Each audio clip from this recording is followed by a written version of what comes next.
अस्सलामु अलैकुम। ये फास्ट ट्रैक अचानक से कैसे?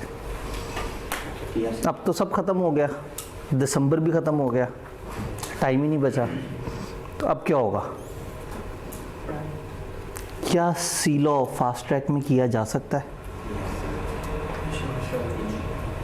जो लोग नए हैं उनको बता दूं, इस वक्त दो तरह के लोग एक्सपेक्टेड हैं। एक तो ये कि हमारी अपनी pre result post result class के स्टूडेंट जो है, अगर उनमें से किसी का मूड हो गया अगर हमने तेज़ी से रिवीजन करनी है तो उनको भी वेलकम है इस क्लास में। और प्राइमरीली ये वाली क्लास डिज़ाइन होती है उन लोगों के लिए जो पीआरसी से फ्री हुए होते हैं और उसके बाद वो सोच रहे होते हैं कि अब हम जो है ना वो 1, 2 या 2, 3 पेपर्स देते हैं। पहले पीआरसी से फ्री होने वालों के पास सिर्फ 1.5 महीने का टाइम होता था, तो वो फास्ट ट्रैक में ज़्यादा से ज़्यादा 1 या बहुत जज्बाती होते थे 2 उठा लेते थे। अब पीआरसी वाले बच्चे नवंबर में फ्री हो जाते हैं, तो नवंबर में भी यहाँ 1-2 कोर्सेज स्टार्ट हुए, फिर दिसंबर के स्टार्ट में भी स्टार्ट हुए। तो ये वाला कोर्स हमने होल्ड किया हुआ था। ये अगर जल्दी स्टार्ट हो जाता तो बहुत पहले ख़त्म हो जाता। पूरे सीए का सबसे छोटा पेपर, पीआरसी से लेके एमएसए तक, ये पीआरसी के पेपर से भी छोटा बेचारा। अगर करने वाले जो है ना सही से समझें या इसको देखें, जो लोग एग्जिस्टिंग सीलो पढ़ चुके हैं वो हैरत से देख रहे हैं, वो कहें हैं इतनी बेइज्जती हमारे कमती लॉ की कर दी सर ने। लेकिन जनरली स्पीकिंग सच्ची बात ये है, इंतहाई ऑनेस्ट बात ये है कि इसका कोई बहुत लंबा चौड़ा सिलेबस नहीं है।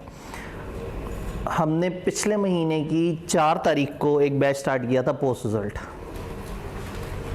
जिसमें हम लोगों ने टेस्टिंग समेत कमती लॉ को ख़त्म करना था और वो भी गुज़िश्ता सैटरडे पे ख़त्म हुआ है। और ऐसा नहीं है कि किसी भी दिन बहुत ज़्यादा हमने जुल्म किया, और ज़्यादा से ज़्यादा एक सैटरडे ऐसा आया जिसमें हमने 2 घंटे की क्लास की, और वो भी जिन बच्चों के साथ 2 घंटे की क्लास करनी पड़ी वो बच्चे जो है वो बिरयानी खाई उन्होंने तो वो राज़ी हुए और फिर 2 घंटे की क्लास।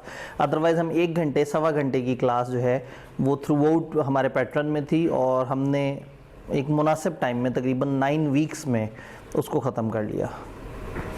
तो अभी हमारे पास हैं तकरीबन 5 के करीब हफ्ते, 5 से 6 हफ्ते।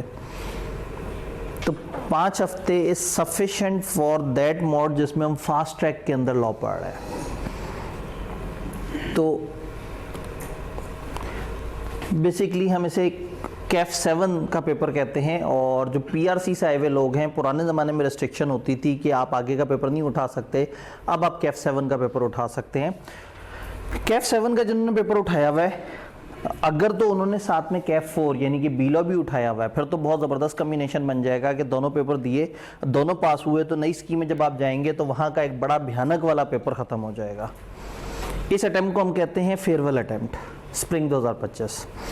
चूँकि तकरीबन 95% चांसेस यही हैं कि इसके बाद जो है वो नई स्कीम इम्प्लीमेंट हो चुकी होगी और आप इससे अगली दफ़ा नई स्कीम के पेपर दे रहे होंगे। आपको पता है कि आईके वाले बड़े जज्बाती हुए हुए हैं। अभी 2-3 दिन बाद उन्होंने एक सेशन भी रखा है बच्चों के साथ, जिसमें उनको बताएंगे कि जी हम क्या सोच रहे हैं, किस तरह से हमारी जो भी मुलाकात हो रही है उनसे वो कह रहे हैं जी चीज़ें बड़ी क्लियर हैं। हाँ, लेकिन अगर गवर्नमेंट अचानक से बहुत ही वियर्ड तरीके से बिहेव करे, आपस में झगड़े शुरू हो जाएं, 100 तरह के मसले हों और कई महीने तक उन्हें ख्याल ही ना रहे कि आईकेप की तरफ से आया हुआ एक कानून भी हमने पास करना है, तो that is the only contingency जिसकी वजह से नई स्कीम थोड़ी सी डिले हो सकती है। बट इस वक्त हमने प्लानिंग यही सोच के करना है कि हम इस तरह से प्लान करें कि अगर नई स्कीम आ जाए तो हमें कम से कम तकलीफ हो। तो जो बिगनर स्टूडेंट्स हैं जो पीआरसी के बाद आए हैं, अगर तो वो 3 पेपर उठा रहे हो तो आइडियली टैक्स, बी लॉ और सी लॉ, ये 3 छोटे पेपर होते हैं। ये जो 8 पेपर्स हैं इनमें से 3 जिनके थोड़े से कम सिलेबस हैं वो बी लॉ है, सी लॉ है और टैक्स है। तो एक आइडियल कम्बिनेशन हम ये सजेस्ट कर रहे थे कि आप ये 3 पेपर फास्ट ट्रैक में उठाएं। इससे होगा ये कि जब नई स्कीम आएगी तो आपका नई स्कीम के ग्रुप ए का टैक्स भी पास हुआ होगा और उसका एक बड़ा पेपर जो बी लॉ और सी लॉ का कंबाइंड है वो भी पास हुआ होगा। इसका मतलब ये कि नई स्कीम में आपके 6 पेपर ओपन हो जाएंगे, फिर आप किसी भी कम्बिनेशन में वो पेपर्स दे सकेंगे। अच्छा, वो स्टूडेंट जिन्होंने कहा नहीं जी हमने तो अकाउंटिंग देना है, तो उनके लिए भी सजेस्टेड है कि वो अकाउंटिंग के साथ टैक्स दें। क्योंकि बी लॉ सी लॉ में से कोई अकेला भी उठाया तो दूसरा वाला काउंटर पार्ट नहीं उठाएंगे तो बहुत एक्स्ट्रा फ़ायदा नहीं होगा, नंबर ऑफ पेपर्स फिर भी आपके बढ़े रहेंगे। तो इस वक्त मेरी अजम्पशन ये है कि आपने अपनी सारी कैलकुलेशंस कर ली हैं, सारे हिसाब किताब कर लिए हैं, क्योंकि हो सकता है पीआरसी से आने के बाद थोड़ी सी कन्फ्यूजन हो, फिर आपने कुछ सोचा हो, फिर थोड़ी सी कन्फ्यूजन हो। हमारी एनरोलमेंट बड़ी मज़े की चल रही थी, बच्चे एनरोल कराते थे फिर वापस हो जाते थे, फिर एनरोल कराते थे फिर रिवर्स करा देते थे, इसलिए कि वो क्लियर नहीं थे कि उन्होंने कंपनी लॉ का पेपर देना है या नहीं देना। बट आज की डेट में अब आगे बढ़ना है तो क्लैरिटी से बढ़ना है। अगर सी लॉ का पेपर देना है तो फिर इस क्लास में बैठना है, अदरवाइज़ टाइम बड़ा कीमती है। ये 1.25 महीना कुछ और तैयारी करके किसी और सब्जेक्ट को भी टाइम दिया जा सकता है। ये क्लास तो हम 1.25 महीने में इंशाल्लाह ख़त्म कर लेंगे, लेकिन ऐसा ना हो कि ये आपने सोचा हो कि अच्छा चलो बाकी नहीं हो रहे, ये करके देखते हैं शायद ये हो जाए, पता लगे ये भी ना हो तो ये तो तजर्बों में ही टाइम गुजर जाएगा। तो अगर आपके बाकी सब्जेक्ट बहुत ज़्यादा अच्छे नहीं चल रहे, थोड़ी सी कमज़ोरी है उसमें, तो इस टाइम पे सी लॉ उठाने से आप अपनी मुश्किलों में इजाफा ही करेंगे। तो अगर एक दफ़ा सोचिएगा, अगर आपका ये फ़ैसला गलत है तो मेरे ख्याल में आप कॉलेज को कह सकते हैं जी मुझे गलती लगी थी, सर ने क्लास में बड़ा खौफनाक सी तकरीर की है, उसके बाद मुझे डर लग गया है तो मैं ये सब्जेक्ट रिवर्स करने लगा हूँ। तो वो कॉलेज वाले अच्छे लोग हैं, वो कहीं ना कहीं आपको इसमें एकोमोडेट कर देंगे इंशाल्लाह ताला। तो आगे बढ़ना है तो ये सोच के बढ़ना है कि यस मैंने अब ये वाला पेपर देना है, फॉर श्योर देना है। और जो एग्जिस्टिंग हज़रात मेरे सामने बैठे हुए, उन्होंने अब सर पे कफन बांध लेना है। उन्हें पता है कि अब उन्होंने तो ये करना ही करना है, क्योंकि जो एग्जिस्टिंग लोग हैं वो कैफ 7 जिन पेपरों के साथ दे रहे हैं वो बड़े ख़तरनाक से पेपर्स हैं, बड़े भारी भारी से पेपर्स हैं। जो पीआरसी से आए हुए लोग हैं इस वक्त तो उन्होंने लाइट पेपर उठाए होंगे तो उनको सी लॉ इतना तंग नहीं करेगा, लेकिन जो ऑलरेडी इन कम्बिनेशन में फंसे हुए हैं उनको सी लॉ ज़ाहिर है तंग करेगा अगर वो आज शुरू करने लगे हैं। लेकिन अगर अभी तक सी लॉ नहीं पढ़ा तो भी कोई मसला नहीं है, still we have time to come back, हम वापस आके चीज़ों को कवर कर सकते हैं। तो थोड़ा सा जो हमारा टारगेट है, आज का टारगेट ये है कि हमने समझना है कि ये सब्जेक्ट है क्या, इसकी स्ट्रेटजीज़ क्या हैं, और फिर थोड़ा सा कंपनियों का इंट्रोडक्शन हमने देखना है कि कंपनियां क्या होती हैं, किस तरह से चलती हैं। आवाज़ पीछे तक क्लियर आ रही है? अदरवाइज़ आप आगे भी आ सकते हैं। एक मुनासिब स्ट्रेंथ की क्लास, फास्ट ट्रैक में ज़रा मुनासिब सी लोग होते हैं, तो इधर आप थोड़ा आगे भी आ सकते हैं, तो फिर शायद बहुत ज़्यादा ज़ोर की आवाज़ की ज़रूरत नहीं पड़ेगी। मैंने दूसरा माइक इसलिए नहीं लगाया हुआ है, इस कमरे में दूसरा माइक चलता है, लेकिन इसलिए नहीं लगाया हुआ कि मेरे ख्याल में अगर आप आगे आ जाएंगे तो ज़रा मामला आपके लिए बिजी हो जाएगा। वो लोग जो बिल्कुल नए हैं, पहली दफ़ा सी लॉ पढ़ने लगे हैं, उनसे मेरा एक सवाल है कि क्या सुना है सी लॉ के बारे में? आप पहली दफ़ा पढ़ने लगे, क्या सुना है सी लॉ के बारे में? मीडियम सा पेपर है और आराम से हो जाता है? पढ़ना पड़ता है, मीडियम सा पेपर, ये सुना है जी। सी लॉ पहली दफ़ा आप पढ़ी हैं, क्या सुना है सी लॉ के बारे में? आसानी से पास हो जाता है, इतनी मेहनत नहीं करनी पड़ती। एग्जिस्टिंग बच्चों के चेहरों पे ना मुस्कुराहट है, जो पिछले 2-3 महीने से सब्जेक्ट के साथ लड़ रहे हैं, वो सोच रहे हैं कि हमारे साथ भी ऐसा हुआ था, हम भी जब आए थे ना तो हमें भी लोगों ने यही कहा था। तो ये बिल्कुल सही है, ये आसानी से पास हो जाता है उसके लिए जिसने इसे साथ साथ पढ़ा हो।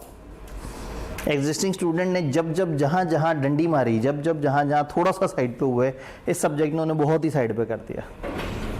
तो एक ये बात है कि कंसिस्टेंसी से अगर इसे पढ़ा जाए तो बिल्कुल जो कमेंट्स हैं वो ऐसे ही हैं, लेकिन अगर इसे कंसिस्टेंसी से नहीं पढ़ा जाए तो फिर ये परेशान करता है जी। और आप पहली दफ़ा सी लॉ पढ़ रहे हैं? नहीं, आप सी लॉ पहली दफ़ा पढ़ रही हैं, ठीक है। कोई ऐसा और बंदा जो सी लॉ पहली दफ़ा पढ़ रहा हो? हाँ जी, आपने क्या सुना है? कुछ भी नहीं सुना? ऐसा कैसे हो सकता है? आप कैफ के अंदर मौजूद हैं, आप उसके मुख्तलिफ पेपरों से टकरें खा रहे हैं। बीला की निस्बत थोड़ा सा मतलब कैसे कहते हैं वो थोड़ा सा रट्टे वाला कहते हैं। ठीक है, मेरे ख्याल में शायद किसी ने उलट बोल दिया। क्लास में बैठे हुए बच्चे जो है ना सहमत नहीं है आपसे, वो कह रहे हैं कि ये उलट हो गया, ये रट्टे वाला पेपर है। बी लॉ में फिर भी थोड़ा सा जो है ना वो लॉजिक और आपको इंग्लिश का सहारा लेना पड़ता है। सी लॉ के अंदर क्रैमिंग का एलिमेंट काफ़ी ज़्यादा है बी लॉ की निस्बत, तो ये लॉजिकली बी लॉ से थोड़ा सा लाइट है। लिखने के लिए उतनी पावर नहीं चाहिए जितना बी लॉ के अंदर आपको ड्राफ्टिंग अच्छी चाहिए होती है, लेकिन यहाँ पे जो चीज़ चाहिए वो भूल चुके हैं आप लोग एफएससी के बाद, रटा, रिटेंशन, क्रैमिंग। ले जी, मिस्टर कंप्यूटर से पूछते हैं कि क्या है जी सी लॉ के अंदर इनके पास। हमारी इस वक्त ओरिएंटेशन में हम इश्यूज पे बात करेंगे, सिलेबस आउटलाइन पे बात करेंगे, पास पेपर का हल्का सा एनालिसिस करेंगे, पेपर पैटर्न समझने की कोशिश करेंगे, आईकेप के सवाल कैसे अटेम्प्ट करने हैं, डिफरेंट टिप्स एंड टेक्निक्स, इसके ऊपर हम बात करने की कोशिश करेंगे। तो सबसे पहले जो पॉइंट आता है that is main issues with sea law. Sea law के साथ मसले क्या हैं? सबसे पहला सी लॉ का सबसे बड़ा और बुनियादी मसला जो क्लास में मौजूद तमाम लोगों को शुरू में सेशन के पता था और जो लोग नए आए हैं उनको अभी किसी ने बता दिया है, considering in it easy game. ये आसान है। और ये कितना आसान है? मशहूर मारूफ जुमला क्या है? इतना आसान है कि फेल हो जाता है। अगर ये आसान पेपर है तो ऐसा नहीं है कि 70-80% लोग इसमें पास हो रहे हो। हाँ, इसमें 43% भी बड़ा, मतलब 43% भी रिजल्ट आया हुआ है इसमें, और मेरे नज़दीक 43% बहुत बड़ा रिजल्ट है, लेकिन स्टिल इसका मतलब है कि 60% के करीब लोग फेल भी हुए थे उसमें। तो इसका मतलब ये उतनी इजी गेम नहीं है जितनी सुनने में आ रही है। ये पढ़ने में आसान है, समझने में आसान है, तैयार करने में आसान है, लेकिन पेपर पास करने के लिए जाहिर है आपको एक अच्छी रिटेंशन भी चाहिए और अच्छी राइटिंग पावर भी चाहिए। तो सबसे पहला सी लॉ का मसला ये है कि लोग इसे आसान समझते हैं, और जब आसान समझते हैं तो ये फेल हो जाता है। आसान समझते हैं का मतलब ये है कि ये कम टाइम देके तैयार हो सकता है, लेकिन टाइम ना देके तैयार नहीं हो सकता। आसान का मतलब है कि इसका सिलेबस कम है, लेकिन इतना कम नहीं है कि आप सोचेंगे पेपर से 3 दिन पहले पढ़ना शुरू करूंगा। तो सिलेबस कम है, लेकिन करेंगे तो कम होगा। तैयार आराम से हो जाता है, लेकिन तैयार करेंगे तो होगा। आप इसे जल्दी दोहरा सकते हैं, लेकिन तब दोहरा सकते हैं जब आपने पहली दफ़ा कम से कम याद किया वो। तो ये आसान है, लेकिन इतना आसान नहीं है। ये एज अ सब्जेक्ट आसान है, लेकिन बीइंग स्टूडेंट अगर आपने इसको इसकी ड्यू वर्थ नहीं दी तो फिर ये नहीं पास होता। और अगेन इस वक्त इसे पास करना फिर भी आसान है जब ये अकेला है। जब ये मिल के आ जाएगा, जब आपको पता होगा कि मैं इतनी ज़्यादा तैयारी कर रहा हूँ और उससे पेपर में शायद 5-6 नंबर का ही फ़ायदा हो, लेकिन आपको वो थोड़े से नंबर्स के लिए बहुत मेहनत करनी पड़ी होगी। जब ये 50 नंबर का हो जाए और उसमें भी फ़र्ज़ करें अगर 15 MCQs के मार्क्स हों, तो 35 नंबर के लिए जब सारा सिलेबस करना पड़ेगा तो उससे बहुत आसान है कि आज 85 नंबर के लिए पूरा सिलेबस किया जाए, क्योंकि 15 तो MCQs हैं। तो आसान है, लेकिन इतना आसान नहीं है। ये बहरहाल जो इसको आसान मानता है और उस वजह से इसे टाइम नहीं देता, उसके लिए जुमला है कि ये इतना आसान है कि फेल हो जाता है। हाँ, जो इसे टाइम दे, प्रॉपर साथ साथ लेके चले, दोहराए, इसके टेस्ट दे, राइटिंग की प्रैक्टिस करे, उसके लिए ओके है, बहुत सुपर मुश्किल नहीं है। रिटेंशन एंड क्रैमिंग इस पेपर का दूसरा बड़ा मसला। याद नहीं होता, और याद हो तो भूल जाता है। पहले तो याद ही नहीं होता, पहला मसला। और याद हो जाए तो जैसे ही हम किसी भी और सब्जेक्ट से टकराते हैं, 2-3 दिन बाद दोबारा सी लॉ को देखते हैं तो ऐसी अजनबी सी फीलिंग आती है, बिल्कुल फ्रेश। ऐसा लग रहा होता है कि ये कागज़ तो ज़िंदगी में पहली दफ़ा मैं देख रहा हूँ जहाँ पे ये सारी बातें लिखी हुई हैं। उसका एक टोटका सोल्यूशन होता है अपने हाथ से लिखने वाला, जिससे रिटेंशन थोड़ी सी बेहतर हो जाती है। उसका भी हम जिक्र करेंगे थोड़ा सा आगे चल के। फिर आईकेप के सवाल किस तरह से अटैम्प्ट करें, क्योंकि होता ही है कि एफएससी में हमारी प्रैक्टिस किसी और तरह से बनी हुई होती है। हमने पहले ही किताब याद की होती है, किताब में से देखे हुए सवाल आते हैं और उसी को हमने अटैम्प्ट करना होता है। यहाँ पे अनदेखे सवाल आते हैं, एक इतना बड़ा सा सिनेरियो बना हुआ होता है, उसे पढ़ना होता है, समझना होता है, और फिर उसको इंग्लिश ज़बान में लिखना होता है। तो एक बड़ा प्रॉब्लम ये है कि हमने आईकेप के सवाल कैसे अटैम्प्ट करने, इसकी हमें समझ होनी चाहिए। देन एक प्रॉब्लम इस पेपर का, लोग शॉर्टकट लगाते हैं, सिलेक्टेड स्टडी करते हैं। अगर इस हॉल में मौजूद सारे लोगों का मानना ये है कि ये एक आसान पेपर है और उसका सिलेबस कम है, तो इसमें फर्दर आसानियाँ तलाश नहीं करनी, इसको फर्दर शॉर्ट नहीं करना है, इसमें फर्दर चैप्टर्स छोड़ नहीं देने, इसमें फर्दर चीज़ें माइनस नहीं कर देनी। एटलीस्ट जितना है उसको तो बहुत अच्छे तरीके से तैयार करना है, क्योंकि एक तो पहले ही छोटा सा सिलेबस है, ऊपर से बहुत सारे लोग मशवरा दे देते हैं वो चैप्टर छोड़ दो, वो मत करो, चैप्टर 7 एम ही है, फजूल सा, रहने दो, कर भी लोगे तो कितना पेपर में याद आ जाएगा, इसे रहने दो, बाकी चैप्टर्स को तैयार कर लो। तो होता ये है कि लोग अल्टीमेटली इन 12 चैप्टर्स जो कि सी लॉ के हैं उसमें से 6-7 को बहुत अच्छा तैयार करते हैं और बाकियों में गुजारा मुजारा कर रहे होते हैं। आईकेप में ये अप्रोच इतनी कामयाब नहीं है, क्योंकि जाहिर है अगर एक छोटा सिलेबस है तो वो कोशिश करेंगे कि सिलेबस के अंदर बहुत गहराई में उतर के छोटी से छोटी चीज़ों के ऊपर सवाल पूछा जाए। देन हैवी नेबर्स, ये बात है एग्जिस्टिंग बच्चों के लिए। जो पीआरसी से आए हैं उनको ये वाला मसला नहीं है, लेकिन जो एग्जिस्टिंग लोग हैं वो कैफ 7 जब उठाते हैं तो कैफ 7 है ग्रुप बी के अंदर, और ग्रुप बी में कैफ 7 के इर्द गिर्द सारे भारी पेपर हैं। इससे इमीडिएट आगे जो पेपर है वो ऑडिट है, वो थ्योरियों में सबसे बड़ा हैवी पेपर है। इससे इमीडिएट पीछे कैफ 6 है जो कि एमएफए है, जिसमें थ्योरी न्यूमेरिकल की मिक्सिंग है, और उससे पीछे है एफआर2। तो एफआर2, एमएफए, ऑडिट, ये तीनों ज़ाहिर है ज़्यादा टाइम लेते हैं। तो उनके बीच में जब ये कंपनी लॉ आता है तो ये उन पड़ोसियों की वजह से ख़राब हो जाता है। ये मसला एग्जिस्टिंग स्टूडेंट्स का है, नए स्टूडेंट्स का नहीं है। चूँकि नए स्टूडेंट्स तो पहली दफ़ा ये पेपर उठा रहे हैं, तो इस वक्त वो इसके साथ एफआर2 नहीं उठा रहे, ऑडिट नहीं उठा रहे, वो इसके साथ ज़्यादा से ज़्यादा उठा रहे हैं टैक्स या बी लॉ। और उन 3 पेपरों में ये एक अच्छी तैयारी की होप देता है। दूसरा, जो जिन्होंने नवंबर में पीआरसी कर लिया उन्होंने क्या किया होगा, नवंबर के 3rd-4th वीक में, एंड ऑफ नवंबर में कोई फास्ट ट्रैक उठा लिया होगा या अर्ली दिसंबर में फास्ट ट्रैक उठा लिया होगा। तो इस वक्त तक आप लोगों को कोई और सब्जेक्ट पढ़ते हुए महीना हो चुका होगा। तो इसका मतलब है कि महीने तक आपने टाइम कम सब्जेक्ट को दिया है, और अब जब ये वाला सब्जेक्ट ऐड होगा तो अब इतनी परेशानी नहीं होगी आपको उन नेबर्स की। तो जो नए लोग हैं जो पहली दफ़ा पढ़ने लगे हैं और वो पीआरसी के बाद शुरू के आसान पेपर उठा रहे हैं, उनके लिए ये मसला नहीं है। लेकिन एग्जिस्टिंग स्टूडेंट्स जो रिवीजन करना चाह रहे हैं फास्ट ट्रैक के बैच में, उनके लिए ये मसला है कि वो सब्जेक्ट्स टाइम लेते हैं। अच्छा, जो एग्जिस्टिंग लोग हैं अब तक उन्हें पढ़ते हुए 3 महीने तो हो गए, अक्टूबर पूरा पढ़ा, नवंबर पूरा पढ़ा, दिसंबर पूरा पढ़ा। वो जो बाकी सब्जेक्ट्स हैं उनको जो इतना ज़्यादा टाइम दिया, तो वो कितने को वफादार निकले वो सब्जेक्ट्स। तो जिनको आपने बहुत ज़बरदस्त टाइम दिया होगा तो इस वक्त तो वो तूफानी तैयार हुए होंगे, वो तो टिप्स पे होंगे, जैसे ही कोई सवाल उठाते होंगे वो फुर करके सॉल्व हो जाता होगा। पता है एक असूल होता है, ये जो इश्क व माशकी वाली जो दुनिया है ना, इसका एक असूल होता है कि उससे मोहब्बत मत करें जिससे आप मोहब्बत करते हैं, उससे मोहब्बत करें जो आपसे मोहब्बत करता है। अगर आप उससे मोहब्बत करेंगे जिसको आपकी परवाह ही नहीं है, तो आपने पागल हो जाना है, उसके पीछे दीवाना हो जाना है, आपने रुल जाना है, मर जाना है, बनना कुछ नहीं। और अगर उससे मोहब्बत करें जो आपसे मोहब्बत करता है, तो ज़िंदगी ऐसी ज़बरदस्त गुजर जानी है। ये आपसे मोहब्बत करता है। इस सब्जेक्ट, मैं उसका जिक्र नहीं करा, मैं इस सब्जेक्ट का जिक्र है। ये सब्जेक्ट आप इसके करीब जाएं, ये आपको गले लगा लेता है। आप इसे हाथ मिलाएं, ये फ़ौरन से आपको सलूट मार के कहते हैं जी बताएं मसला क्या है, टेंशन ही नहीं है। जितनी मेहनत FR2 के फाइनल अकाउंट्स के एक टॉपिक पे होती है, उतने में ये आधा तैयार हो जाता है। जितना परेशानी डेफर्ड टैक्स के एक टॉपिक में है, उतना पूरे कंपनी लॉ की मिला के डिफ़िकल्टी है। तो प्रॉब्लम ये है कि आप गलत महबूब के पीछे भाग रहे हैं। FR2, MFA, ऑडिट, उनको जितना मर्जी टाइम दे दें वो फिर बेवफा है।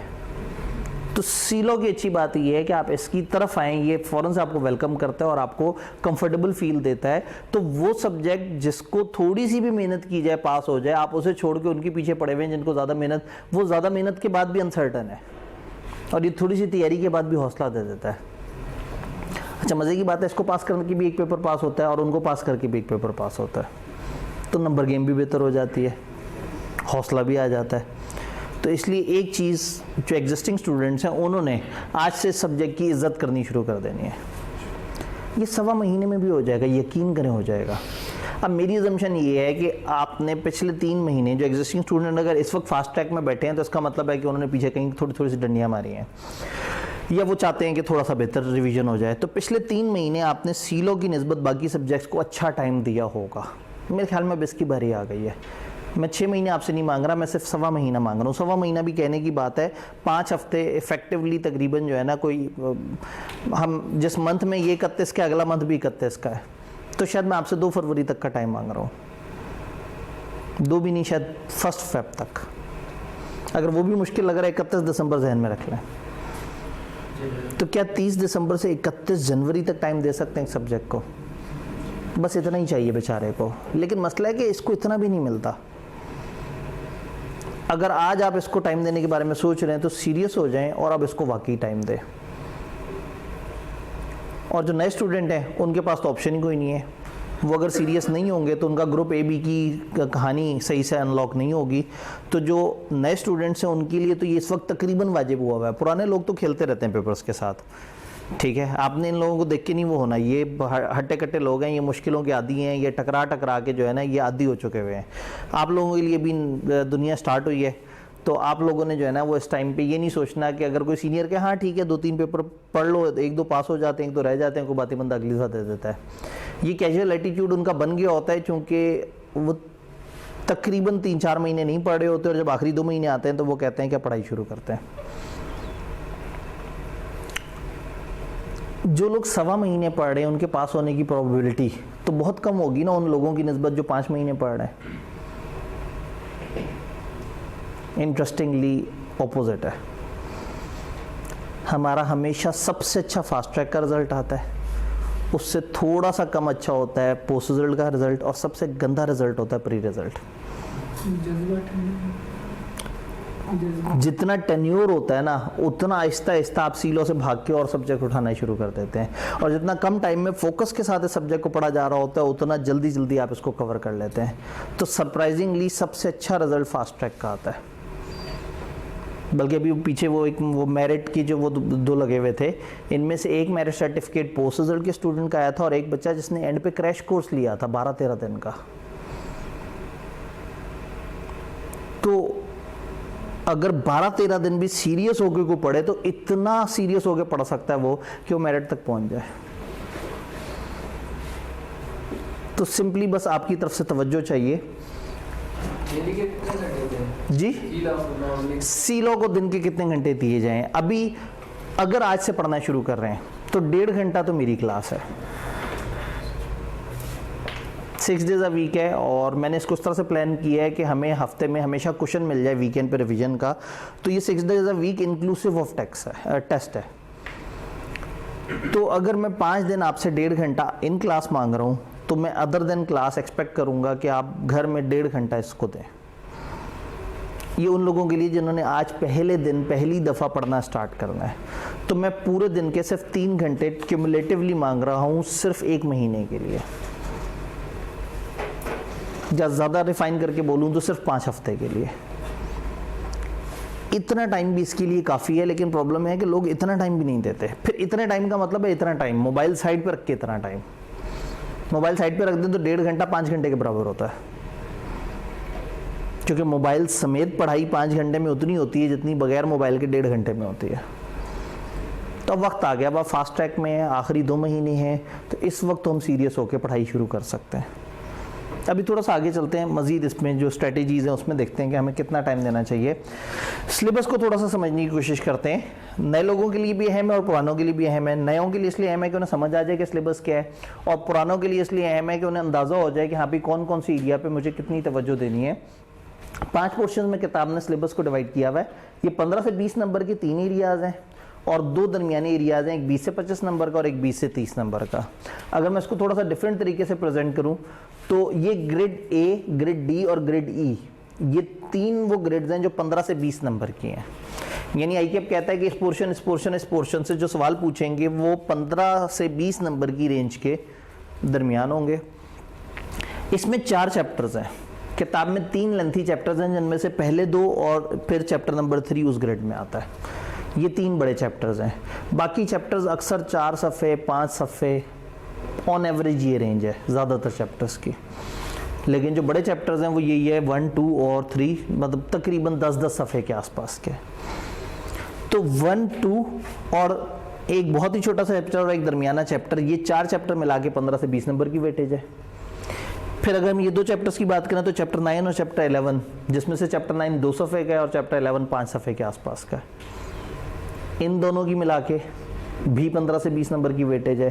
और फिर इस चैप्टर की तरफ आए, इंट्रोडक्शन टू वाइंडिंग अप, तकरीबन 6 सफ़े का चैप्टर, इस अकेले चैप्टर की वेटेज भी 15 से 20 नंबर की है।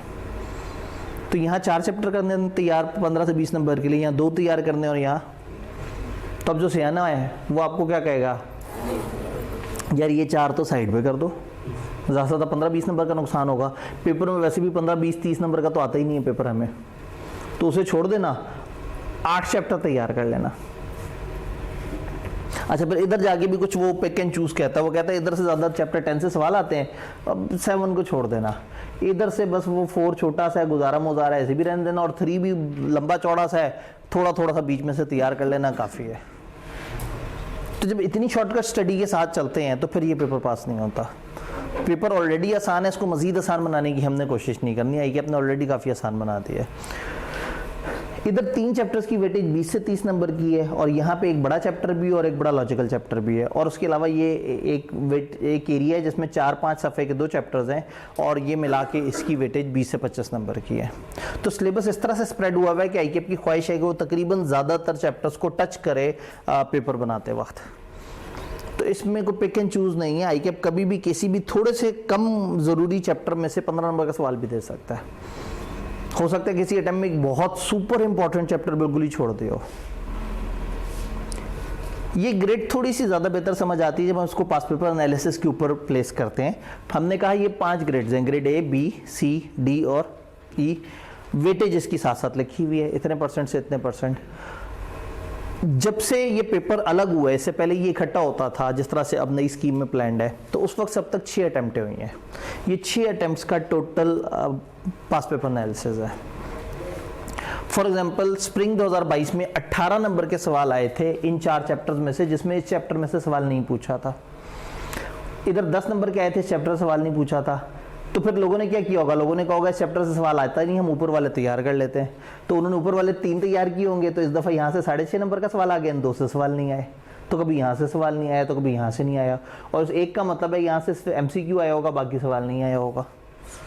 तो वो खेलते रहते हैं, कोई इसमें फिक्स पैटर्न नहीं है कि आप बैठ के एक कम्बिनेशन निकालें कि ये और आप एक्सपेक्ट करें कि अच्छा 4 2 6 1, अब इसके आगे कौन से चैप्टर से कितना आना है कोई पता नहीं। अजीब सी ट्रेंड है उनके। 0 पूछा तो अगले टाइम में 9 पूछ लिया।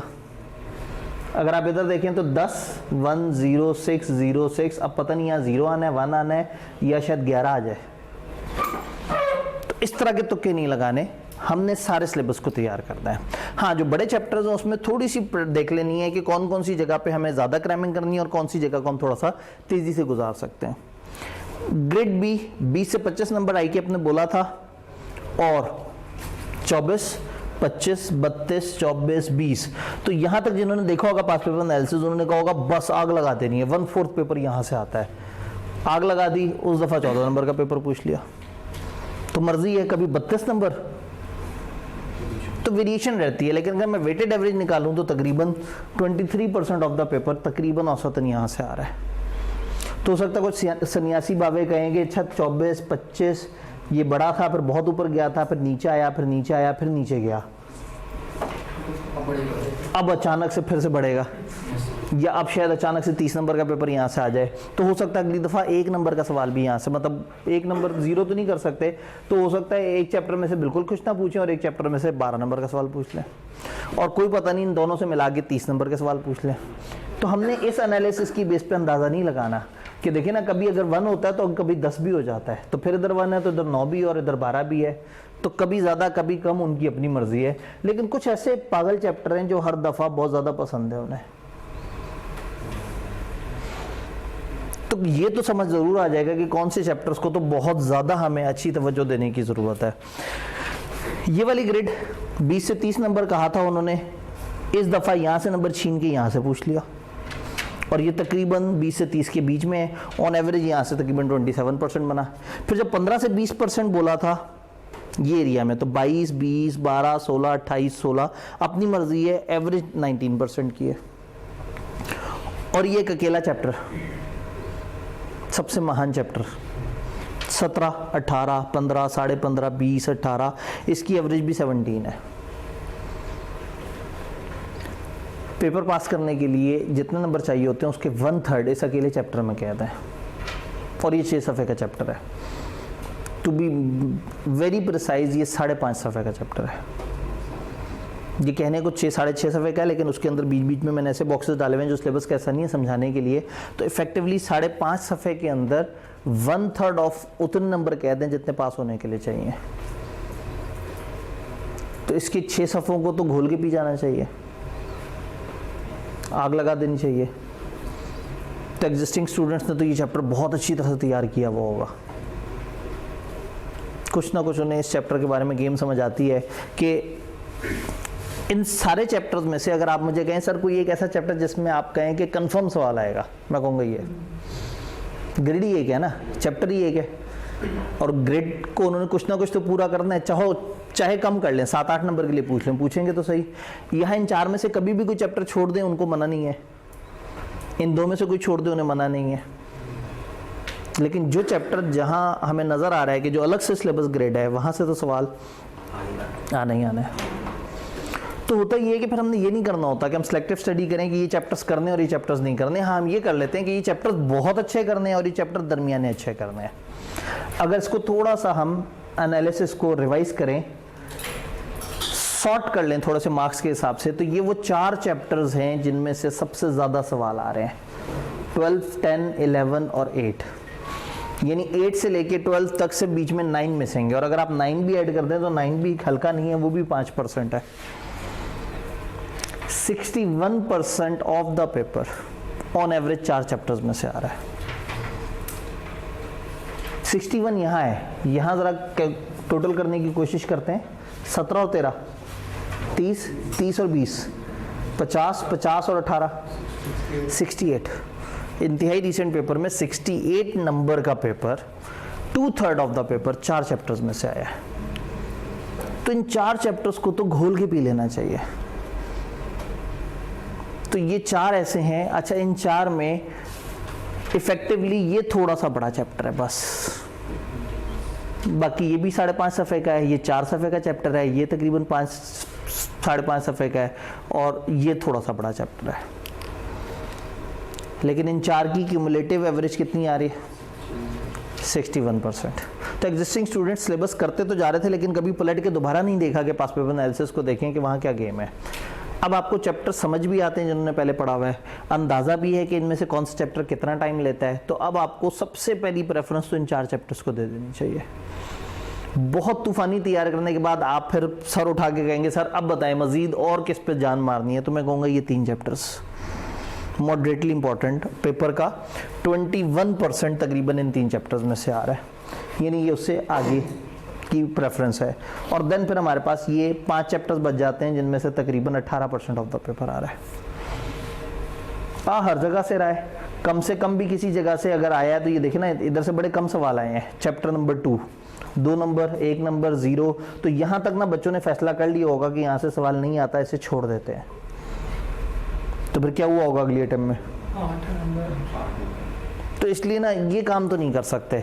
हाँ, ये ज़रूर कर सकते हैं कि चैप्टर 2 को तेज़ी से पढ़ लें और कुछ सिलेक्टेड टॉपिक बहुत अच्छे तैयार कर लें, और अंडरस्टैंडिंग इस लेवल की कि पेपर में आए तो हम 0 पे ना खड़े हुए, हम 2-3 नंबर ले ही लें। तो एब्सोल्युटली किसी चैप्टर को छोड़ना नहीं है। हाँ, किसी चैप्टर को बहुत अच्छा और किसी को दरमियाना अच्छा तैयार करना है। क्या यहाँ तक कहानी समझ आ रही है? अगर इस पेपर के पैटर्न की बात करें तो इसमें 15% MCQs हैं और 85% सब्जेक्टिव है। सब्जेक्टिव का मतलब है कि जहाँ पे लिखे लिखाए सवाल आएंगे और आपने उसको राइटिंग में जवाब देना है। MCQ का मतलब है कि आपने यस या नो, आर पार 4 ऑप्शंस में से किसी एक को चूज करके जवाब देना है। तो वही MCQs जो कि PRC में जिसके आप यूज टू होते हैं, लेकिन वहाँ कंप्यूटर पे करने होते हैं, यहाँ कागज़ के ऊपर आपने वो ऑप्शन लिखनी होगी। तो 15 नंबर MCQs के और 85%।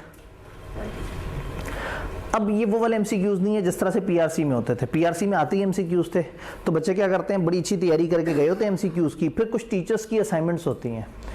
उन्होंने क्या किया होता है, बच्चे जब ICAP में गए होते हैं तो ICAP के पास सॉफ्टवेयर है, सॉफ्टवेयर में उन्होंने कुछ 1000 सवाल डाले हुए हैं। वो सॉफ्टवेयर गोल गोल घूम के रैंडमली बच्चों को सवाल देता है। तो तकरीबन कोई 50-60% ऐसे सवाल होते हैं जो ज़्यादातर बच्चों को उस तरह के सवाल आ रहे होते हैं। ये बच्चे जब पेपर दे के वापस पहुंचते हैं तो ये अपने टीचर को बताते हैं कि सर ये सवाल आया था, ये सवाल आया था, ये सवाल आया था। टीचर्स उसको कंपाइल कर लेते हैं और अगली दफ़ा आने वाले बच्चों को एक सेट ऑफ क्वेश्चंस दे देते हैं। उसमें फ़र्ज़ करें 200 सवाल हैं, तो उन 200 सवालों में से पेपर में शायद 70% उस तरह के सवाल आ जाए। तो PRC में MCQs को तैयार करना was a very good value, चूँकि वहाँ गेम ही यही थी कि पेपर आना ही MCQs है और तकरीबन एक ही डाटा बैंक है जो उनके पास है, बस रैंडमाइज वे में अलग अलग बच्चों को सवाल उसमें से जनरेट होने हैं। तो वहाँ MCQs को के एक बैंक को तैयार कर लेते थे। यहाँ वो वाला मजाक नहीं है।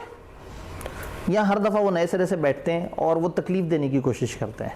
उन्हें पता है कि MCQs का मतलब है बच्चे आसानी से पास हो जाएंगे, और कैफ में आसानी से पास करना उन्हें कभी भी बहुत अच्छा नहीं लगता। PRC में तो सॉफ्टवेयर ने पास करना है तो ज़िंदगी आसान हो जाती है। तो यहाँ पे वो क्या करते हैं, पेपर में तकरीबन 7-8 नंबर के सीधे MCQs बनाते हैं और 7-8 नंबर के ही टेढ़े MCQs बनाते हैं। हर दफ़ा नए सिरे से बनाते हैं, हमें MCQs में रेपिटेशन नज़र नहीं आती। तो यहाँ MCQs दैट एरिया जिसको हम अलग से तैयार नहीं करेंगे। हम क्या करेंगे, हम अपने कंटेंट्स पे अच्छी ग्रिप करेंगे, अपने सिलेबस को इतने अच्छे तरीके से देख लेंगे कि पेपर में अगर रट्टे वाला MCQ आए तो हम फ़ौरन से आंसर कर दें, और लॉजिकल आए तो हमारे पास अगर टाइम हो तो हम उसको देख के अच्छे तरीके से समझ के आंसर करें। तो यहाँ MCQ पे उतनी एनर्जी नहीं लगानी जितनी एनर्जी PRC में लगाई जाती है, क्योंकि वहाँ पूरा पेपर ही MCQs आता है और यहाँ पेपर का 85% थ्योरेटिकल है। MCQ हम हर टेस्ट में ज़रूर प्रैक्टिस कर लेंगे, उसके अलावा ICAP के कुछ मिनिमम MCQs हैं वो भी आपके साथ शेयर्ड हैं।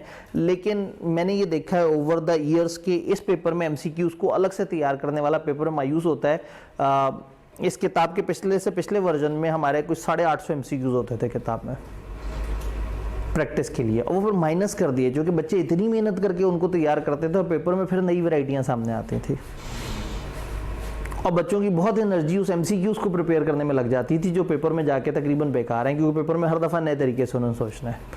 तो MCQs को हम अलग से नहीं करेंगे, MCQs की हमारी टेस्टिंग में प्रैक्टिस हो रही होगी, और दूसरा जो आप थ्योरेटिकल पोर्शन तैयार कर रहे होंगे वो ऑटोमेटिकली आपको MCQs में काफ़ी हेल्प कर रहा होगा। जी सर, जैसे MCQs आते हैं कि आपने सबसे बेस्ट वाला ऑप्शन सिलेक्ट करना है, ठीक है। 2-3 MCQs, 2 कम से कम ऐसे होते हैं जो हमें लगता है कि यही दोनों में से एक है, तो हम ठीक है आगे MCQs को लगा के ये लिख सकते हैं कि मैंने इस बेसिस पे इसको सिलेक्ट किया। जी बिल्कुल। अब इन्होंने कहा MCQs का असल में आज का वो टारगेट बाय डिफ़ॉल्ट नहीं है। हमने इसी वीक के तकरीबन एंड पे एक सेशन प्लान किया हुआ है जिसमें पेपर को अटेम्प्ट किस तरह से करना है। तो वहाँ MCQs का आपने मुझे याद कराना है उस टाइम पे कि MCQ को अटेम्प्ट करते हुए जो बेस्ट लग रहा है उसके साथ क्या करना है। जहाँ हमें थोड़ा सा डाउट है, यूँ सोचे तो ये जवाब, यूँ सोचे तो ये जवाब, तो उसका एक तरीका होता है बड़ा मज़ेदार सा, लेकिन अभी आज नहीं, थोड़ा सा आगे, यानी कि हमारा मोस्ट प्रॉब्ली फ्राइडे वाले दिन हमने वो टारगेट हमारा होगा कि जिसमें हम उस चीज़ को कंसिडर कर रहे होंगे। जी, क्रैमिंग वर्सेस लॉजिकल।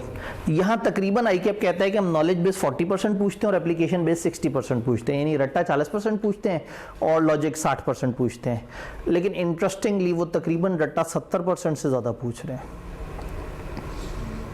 B-Law में तकरीबन ये वाली चीज़ फॉलो होती है, लेकिन C-Law में इस चीज़ को फॉलो नहीं कर पाते। तो C-Law में क्रैमिंग की वर्थ थोड़ी सी ज़रा ज़्यादा है, और पेपर में आप जब जाते हैं तो आपको औसतन 25 से 40 नंबर के दरमियान का सीधा सीधा रट्टे वाला नज़र आ जाता है थ्योरी में, और MCQs तकरीबन 7-8 नंबर के आपको क्रैमिंग वाले मिल जाते हैं। तो बहुत ही कम भी ICAP क्रैमिंग पूछे तो आधा पेपर क्रैमिंग होता है। अच्छा, जो लॉजिकल सवाल होते हैं उनकी भी 2 कैटेगरीज होती हैं। एक लॉजिकल सवाल होता है जो बड़ा लॉजिकल सा सवाल बनाते हैं और एंड पे आपसे रट्टे वाली बात पूछ रहे होते हैं। टाइप 2 अगेन, चूंकि यहाँ अभी तक उसकी डिस्कशन उस तरह से नहीं हुई है। यानी कि अगर हम देखें कि C-Law में सवाल किस तरह के आते हैं, तो नॉर्मली हम कहते हैं कि यहाँ 3 तरह के सवाल आते हैं। एक होता है pure knowledge based. Pure knowledge based English का वर्ड है, हमारे इल्मी ज़बान में से कहते हैं रट्टे वाले सवाल, बल्कि ज़्यादा बात करें तो रट्टे वाले सवाल, ठीक है। तो ये रट्टे वाले सवाल we can say 30% to 40% pure Ratte वाले सवाल होते हैं, सिर्फ और सिर्फ उसमें रट्टा होता है। अच्छा, ये ओरिएंटेशन है और उसके आगे जितनी भी स्लाइड्स हैं, जब जब जो टॉपिक हमारा ख़त्म होगा तो ये आपको सॉफ्ट में शेयर हो जाएगी। आप जिस व्हाट्सएप ग्रुप में ऐड हुए होंगे उसमें एक आध दिन के अंदर हम उसकी डिस्क्रिप्शन में गूगल ड्राइव का लिंक डाल देंगे। उस गूगल ड्राइव के लिंक पे आप क्लिक करेंगे तो आप एक फोल्डर में पहुंच जाएंगे। तो जो कुछ क्लास में होता जा रहा है और जो कुछ एक्स्ट्रा से मैं आपको दूंगा वो उस गूगल ड्राइव में जा रहा होगा, जो आप अपने मोबाइल से कभी भी एक्सेस कर सकते हैं। तो इस टाइम पे बस समझने पे ध्यान देना है। नॉलेज बेस का मतलब है क्रैमिंग रट्टे वाले सवाल। फिर ये लॉजिकल सवाल है जो कि वाकई लॉजिकल सवाल है 20% से 25%। फिर एक दरमियानी कैटेगरी आती है, इसको हम कहते हैं सीम्स लॉजिकल। ये दिखता लॉजिकल है मगर होता रट्टे वाला है। ये इतना बड़ा सा सिनेरियो बना हुआ होता है, सिनेरियो पढ़ते आप नीचे तक जाते हैं और एंड पे वो सारा सिनेरियो बताने के बाद आपसे क्रैम की हुई कोई बात पूछ रहा होता है कि अच्छा ये लिस्ट बता दो, ये वाली अप्रोच बता दो, ये चीज़ जो आपने किताब में पढ़ी थी ये बता दो। तो क्या कहानी कुछ समझ आ रही है? सवाल ये है कि क्या 35 वर्किंग डेज में ये बैच कंप्लीट हो सकता है। What is required to complete the course in 35 working days? 35 working days में क्या चाहिए ये कोर्स करने के लिए? सबसे पहले चाहिए 35 वर्किंग डेज। क्या हमारे पास है? अल्हम्दुलिल्लाह हमारे पास हैं। हम दिसंबर एंड पे हैं। अगर यहाँ से हम 35 वर्किंग डेज देखें तो इफेक्टिवली हम पहुँच जाएंगे फरवरी की 1 या 2 तारीख को, या बहुत हो गया तो 3-4 फरवरी तक ले जाएं। और पेपर होने में उसके बाद भी 1 महीने का टाइम होगा। तो हमें क्या चाहिए? टाइम, वो हमारे पास है। हमें क्या चाहिए? एक ऐसा बैच जिसमें कुछ जज्बाती सा पागल सा टीचर जो है ना ये पढ़ा रहा हो, वो बैच भी मौजूद है, जज्बाती टीचर भी मौजूद है। फिर हमें थोड़ा सा कॉम्पिटेंट टीचर भी चाहिए। वो चाहिए जो वाकई ही पढ़ाए तो पास भी हो जाते हो। तो ये तकरीबन पिछले 3 साल में तीसरा मेरिट सर्टिफिकेट है। और इंशाल्लाह ताला मैं स्प्रिंग 25 में भी इंशाल्लाह एक्सपेक्ट कर रहा हूँ कि अगर अवाम उतने ही जोश से पढ़े तो हो सकता है आप में से ही किसी का मेरिट सर्टिफिकेट आ जाए। तो इसका मतलब है कि टीचर भी पढ़ाना चाह रहा है और यहाँ माहौल ऐसा बन जाता है कि क्लास में से बच्चों का मेरिट सर्टिफिकेट भी आ जाता है। और कई दफ़ा तो क्लास में से नहीं आता, वो जो कैमरे पे देख रहे होते हैं उनका मेरिट आ जाता है। तो टीचर भी मौजूद है, टाइम भी मौजूद है, कमिटमेंट भी मौजूद है। आप खुद प्लान करते हैं ज़िंदगी में, मैं 1 महीने में तैयार करूँगा, और उसके बाद फुस हो जाते हैं क्योंकि आपकी उतनी डिटर्मिनेशन नहीं होती, आपकी उतनी एज नहीं होती, आप उतने प्रोफेशनल नहीं होते अपने साथ, आप उतने सीरियस नहीं होते। बट इस वक्त ये 35 दिनों में सामने एक इंतहाई सीरियस आदमी खड़ा हुआ नज़र आ रहा होगा जो प्रोफेशनल भी होगा, मैच्योर भी होगा। आप सबको कलेक्टिवली अपने बारे में जितनी फिक्र होगी उस अकेले आदमी को आप सबकी उतनी फिक्र होगी। तो मैं तो यहाँ पागलों की तरह पढ़ा रहूँगा और हर दिन पढ़ा रहूँगा और उस हिसाब से पढ़ा रहूँगा जो एक दिन में जाके डूएबल है, किया भी जा सकता है। सिर्फ आपने साथ देना है बस, बशर्ते सेहत ज़िंदगी। अगर हमारा एक प्लान है तो हमारी पूरी कोशिश होती है कि हम उसको फॉलो करें बड़े अच्छे तरीके से। लेकिन अगेन वही वाली बात है कि कहते हुए डर लगता है कि कोई अचानक से कोई मिसहैप हो जाए, कोई हादसा हो जाए। लेकिन पूरी कोशिश ये होती है कि अगर एक क्लास चल रही है, एक कमिटमेंट है, तो वो कमिटमेंट प्रॉपर तरीके से हो। मैं अक्सर ये कोट करता हूँ कि 17 साल हो गए हैं, अभी 2 दिन बाद 18 साल हो जाएंगे पढ़ाते हुए, वो ईयर अगला वाला शुरू हो जाएगा ना। तो 17 साल में 17 भी अनइन्फॉर्म्ड अचानक से की गई छुट्टियाँ नहीं हैं कि आप एक दिन पढ़ने आए और पता लगे नहीं आज तो अचानक से सर ने ऑफ कर लिया है। तो हमारी तरफ से आपको इंशाल्लाह कमिटमेंट भरपूर मिलेगी, बस आपकी तरफ से भी ज़रा एक अच्छी कमिटमेंट चाहिए। तो ये सब कुछ तो हो गया, कॉलेज है, माहौल है, क्लास है, टाइम है, एक पैटर्न है, हर दिन की एक रूटीन है, ये हमारी तरफ से है। अब आपकी तरफ से क्या चाहिए? डिटर्मिनेशन, डेली साथ साथ चलना है, चीज़ों को राइटिंग में लेके आना है, हर दिन रेगुलरली अटेंड करना है। आपसे क्या चाहिए अभी मैं इसमें थोड़ा सा आगे जाके उसको भी लिस्ट डाउन करूँगा। और वो वाली आग जो इस वक्त दिल में है ना वो जगाए रखनी है। और अगर आपको लग रहा है वो आग ठंडी हो गई, आपने सेशन में नवंबर दिसंबर के शुरू में आपने सोचा था कि मैं सी लॉ फास्ट ट्रैक में पढ़ूँ, अगर आपको लगता है कि नहीं वो आपको लग रहा था ओवर डूइंग है, तो आप अभी भी इस कोर्स में से माइनस हो सकते हैं। अगर कहीं भी आपको लग रहा है कि आपका ये फैसला गलत है, लेकिन अगर आपका फैसला गलत है तो फिर क्या करना है? फिर पीछे पड़ जाना है सिलेबस के। तो क्या ये 35 दिन में हो सकता है? मेरी साइड से हो सकता है, आपकी साइड से आपने जवाब देना है, मुझे नहीं पता। अगर आप अभी भी सोच रहे हो कि नहीं अभी मैं ज़रा थोड़ा सा जब मूड होगा तब पढ़ूंगा या पढ़ूंगी, तो ये इतना टाइम अब हमारे पास नहीं है। इंटरेस्टिंग बात है कि महीना इसको टाइम देने के बाद भी आपके पास इतना टाइम होगा कि आप बाकी सब्जेक्ट्स को भी रीज़नेबल टाइम दे सकें। तो आपकी तरफ से मोटिवेशन चाहिए, आपकी तरफ से डेली का काम चाहिए, आपकी तरफ से कुछ राइटिंग चाहिए, आपकी तरफ से टेस्टों में सीरियसनेस चाहिए। तो बहुत मुश्किल बातें मैं आपसे एक्सपेक्ट नहीं कर रहा। और आप वो लोग हैं जो खुद इस इरादे से आए हैं कि हमने इस क्लास में एंटर होना है और हमने अपनी तैयारी करनी है। तो होपफुली आप लोग जो है वो 35 दिन वाला चैलेंज पूरा करेंगे। मेरी तरफ से तो 35 दिन वाला चैलेंज इंशाल्लाह पूरी करने की कोशिश होगी, बशर्ते सेहत ज़िंदगी। ये हमारा डेली एक्टिविटी मैप है। हमारी पूरी कोशिश होगी कि इंतहाई रिलीजियसली इसको फॉलो करें। डे 1 से लेके डे 35 तक का पूरा यहाँ पे प्लान दिया हुआ है। ये 35 दिन कंप्लीट होते हैं एक 5 दिन का एक्स्ट्रा क्रैश कोर्स, जिसमें एंड ऑफ सेशन पे 3.5 घंटे पर डे की मैं आपको टारगेट दूंगा रिवीजन के लिए। लेकिन इफेक्टिवली अगर हम क्लासेस की बात करें तो 31 जनवरी हमारा लास्ट पढ़ाई का दिन है प्रॉपर। ये सामने एक मैप बना हुआ है, हर 5 दिन के बाद एक टेस्ट सजा हुआ है, हर 5 दिन के बाद टेस्ट सजा हुआ है। असल में चैप्टर 1 से स्टार्ट करते हैं तो फिर मज़ा नहीं आता, टेस्ट में सिर्फ एक ही चैप्टर होता है, जबकि आप अगर इधर देखें तो इधर ज़्यादा चैप्टर्स हैं। तो किया ये कि जो सेकेंड वीक है उसमें 4 दिन पढ़ाई करने के बाद एक ब्लैंक डे है, खाली दिन है, विच इज़ रिवीजन डे, और उसके बाद जो टेस्ट है उसमें वहाँ से लेके यहाँ तक जितना पढ़ा हुआ है वो इकट्ठा आ जाएगा। यानी पहली दफ़ा आपकी प्रैक्टिस होगी एक चैप्टर की, तो आपको थोड़ा डूएबल होगा। फिर उसके बाद जब आपको पहली दफ़ा 3 चैप्टर्स का इकट्ठे टेस्ट होगा तो आपके पास यहाँ एक दिन को ऑफ आ जाएगा। इन 35 दिनों में ये वाहिद दिन है जो पढ़ाई का दिन नहीं है, ये रिवीजन का दिन है। ये जब ऑफ हो जाएगा तो उसके बाद आप यहाँ पे 3 चैप्टर इकट्ठे दे देंगे, तो अब आपका एक पैटर्न बन जाएगा। उसके बाद फिर आपके 3 चैप्टर्स के ही टेस्ट हुआ करेंगे। तो जो एग्जिस्टिंग स्टूडेंट हैं, अगर उनकी तैयारी अच्छी है और वो सिर्फ टेस्ट भी देना चाहें तो वो मार्क कर सकते हैं कि इस दिन कौन कौन सा टेस्ट हो रहा है। सैटरडे हमारा टेस्ट डे है। सैटरडे टेस्ट डे रखने का मकसद ये है कि पूरा वीक जो हमने पढ़ा है हम सैटरडे वाले दिन टिका के पढ़ के उसको टेस्ट दें और इजी हो जाए कि अब हमने संडे पे कुछ नहीं पढ़ना। एक दिन सुकून का भी होना चाहिए। तो ये 35 दिन मेरे लिए बड़ा आसान था कि हम संडे समेत वो करते, या 6 दिन मैं पढ़ा रहा होता और संडे को सिर्फ आपको तंग करता कि आप आएँ और टेस्ट दे दें, और फिर आप भी सोचते कि संडे को टेस्ट देने का फ़ायदा कोई नहीं, आप भी ना आते। तो इन 35 दिनों में भी मार्जिन ये है कि हमने 5 डेज अ वीक 1.5 घंटे पढ़ना है, और आपके पास स्टिल क्वेश्चन होगा कि आप साथ साथ तैयारी कर सकें। तो ये एक पैटर्न है, डे वाइज प्लान है कि इस दिन हमने ये टारगेट कंप्लीट करना है और इस दिन ये टेस्ट हमने करना है।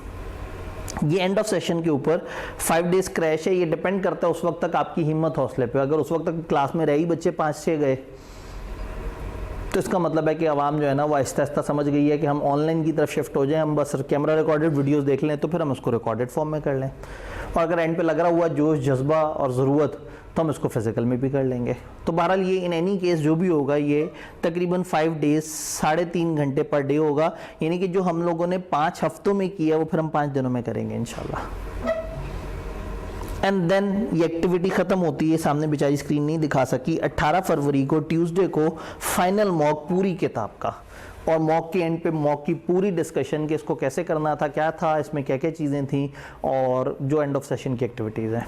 18 फरवरी से ठीक 2 हफ्ते बाद आपका ICAP का एग्ज़ाम है, और 18 फरवरी से तकरीबन यूँ समझें कि कोई 10-11 दिन पहले हम इधर से फ्री हो चुके होंगे, और ये भी रिवीजन है, वरना तो आप फ्री हो चुके होंगे 31 जनवरी 1 फेब से। तो तकरीबन इसके 2.5 हफ्ते बाद ये वाली एक्टिविटी आएगी। तो ये बस आपसे जो एक्सपेक्टेड है। अब सवाल ये है कि आपने क्या क्या करना है। रेगुलर डेली क्लास लेनी है, सबसे ज़रूरी है। गौर से देखें, फ़र्ज़ करें आप कहते हैं सर क्रैश तो बहुत आगे है, अगर हम गिने इसमें इफेक्टिवली क्लास कितनी है। पहला तो वर्क उस तरह से है, अंडरस्टैंडिंग क्या है, सब्जेक्ट किस तरह से चलता है वगैरह वगैरह। अगर मैं देखूं तो प्रॉपर पढ़ाई वाला दिन 4 दिन ये, और इधर भी 1 दिन ऑफ है, 4 दिन ये, 8 दिन, 8 और 5 13 और 5 18 और 5, तो ये 35 में भी 23 प्योर पढ़ाई वाले दिन है। जिन 23 दिनों में मैं एक्सपेक्ट करता हूँ कि आप 1.5 घंटा क्लास लें और 1.5 घंटा घर जाके पढ़ें। इससे ज़्यादा आपसे एक्सपेक्टेशन नहीं है, और ये सिर्फ 23 दिन है। आप अपने पास एक चेकलिस्ट बना सकते हैं और हर दिन का टारगेट पूरा होने पे टिक लगा दें तो अच्छा लगेगा कि सामने 23 लाइन आइटम थे और मैंने एक करके टिक कर लिया। इसका सॉफ्ट कॉपी होगी, आप इसका प्रिंट निकाल लें और अपने पास दरवाजे पे लगा लें, अपनी दीवार पे लगा लें। अच्छा लगता है जब आप एक पूरे टारगेट को सामने लिखते हैं ना और एक एक करके उस पर टिक लगाते जाते हैं, तो एक कंप्लीशन वाली फीलिंग आती है, कंप्लीशमेंट वाली फीलिंग आती है कि मैं चीज़ों को साथ साथ कर रहा हूँ। तो ये हमारा पैटर्न है, और आपसे क्या एक्सपेक्टेड है, यही जो क्लासेस हैं डेली 35 नहीं, आप 23 दिन बस आपसे लगातार आना ख्वाहिश है। और ऐसा नहीं कि हम 7 दिन पढ़ें तो आप थक जाएंगे, परेशान हो जाएंगे। 5 दिन पढ़ाइए, 6ठे दिन टेस्ट है, 7वां दिन ऑफ है, ताकि आप फिर से फ्रेश हो जाएं, फिर वर्किंग वीक शुरू हो जाए। 5 दिन पढ़ाई, 6ठे दिन टेस्ट। यानी test is completion of that week कि हाँ ठीक है, मैंने ये पूरा हफ्ता तैयारी करके टेस्ट देके साइड पे कर दिया है, अब मैं आज़ाद हूँ। और संडे बिल्कुल भी पढ़ने का वाला दिन नहीं होता। ये एग्जिस्टिंग बच्चों को भी कह रहा हूँ और नए बच्चों को भी कह रहा हूँ। जो 7 दिन पढ़ता है बच्चा वो जहनी मरीज बन जाता है, अवजार हो जाता है। वो पढ़ रहा होता है, उसे पढ़ा नहीं जा रहा होता। क्योंकि उसने सांस नहीं लिया होता बीच में। You need to have a break. आपको अपने लिए टाइम चाहिए। आपको थोड़ा सा, अगर आप लाहौर रह रहे हैं तो हो सकता है आप घर वालों से मिलाएं, नहीं घर वालों से मिल सकते, दूर है घर, आप फ़ोन पे उनसे 1-2 घंटे बात कर सकते हैं। उस दिन दोस्तों के साथ चहलकदमी कर सकते हैं, कहीं जाके खाना खा सकते हैं, कोई शॉपिंग कर सकते हैं। मतलब a day off should be there for every CA student, चाहे पेपर में 3 हफ्ते ही क्यों ना रहते हो। पूरा हफ्ता बहुत इफेक्टिव हो जाता है अगर आपने हफ्ते में 1 दिन ऑफ किया हो। अंग्रेज़ों ने इतने काम करके, इतनी तरक्की करके, आहिस्ता आहिस्ता आगे बढ़ते बढ़ते उन्हें समझ आ गया कि हफ्ते में 2 दिन ऑफ देने होते हैं, लेकिन फिर वो 5 दिन टिका के काम करते हैं। तो अगर आप वाकई 6 दिन बहुत अच्छा पढ़ें तो यू डिज़र्व कि आपका 1 दिन वाकई सुकून वाला होना चाहिए। तो इस स्केड्यूल में मैंने संडे बीच में नहीं ऐड किया। मुझे बड़ा गुनाह लगता है कि संडे वाले दिन लोगों को कहा जाए कि आप पढ़ें। तो असूलन Sunday should be an off day. Even इस फास्ट ट्रैक में जिसमें इतने कम टाइम में हमने सिलेबस करना है, इसमें भी संडे ऑन नहीं करना। आपकी PRC से आदत बनी होती है, कुछ और चीज़ें होती हैं, वहाँ पे क्रैश कोर्सेज ज़रा थोड़े से फास्ट होते हैं तो इस तरह से बन गया होता है, लेकिन संडे एटलीस्ट ऑफ होना चाहिए। तो रेगुलर डेली क्लास लें, क्योंकि अब हमने 5 दिन a week proper regular class करनी है। 6ठे दिन टेस्ट की एक्टिविटी है। एक रजिस्टर मेंटेन करें इन राइटिंग। एक रजिस्टर, हर दिन हमने जो पढ़ा है, मैं आपको यहाँ पे स्लाइड दिखा दूंगा कि हमने ये पढ़ा है, आपके पास वो सॉफ्ट में भी शेयर हुआ होगा, आप उसे यूज़ कर सकेंगे। और ऐसे में क्लास में वो स्टूडेंट्स जो नए आए हैं, इस दफ़ा सीलो के अंदर मेरी ख्वाहिश ये थी, क्योंकि ये अब फेयरवेल अटैम्प्ट है और मेरी बड़ी शदीद ख्वाहिश है कि जो सीलो में आए वो फिर उसके बाद दोबारा सीलो की शक्ल ना देखे, वो पेपर पास कर ले। तो इधर अगर आप लोगों ने बुक अभी तक नहीं खरीदी तो आपने TA रूम जाके उनसे कहना है कि जी सर ने कहा था कि मुझे किताब मिल जाएगी, वो आपको एक किताब दे देंगे। बस अगर TAs को भी बताओ, TAs हमारे दरमियान मौजूद नहीं है, आप उन्हें बता देंगे, ठीक है, कि उन्होंने अपने पास कुछ किताबें सरप्लस रखनी है। और लेकिन वही वाली बात है, आप क्लास में एनरोल हुए हुए हैं, पता लगे कि ये वीडियो देख के जो है ना, यूट्यूब पे वीडियो चल रही है तो कोई ऐसी आ जाए कि वो सर ने कहा था कि हमें किताब चाहिए, तो इस तरह से करके।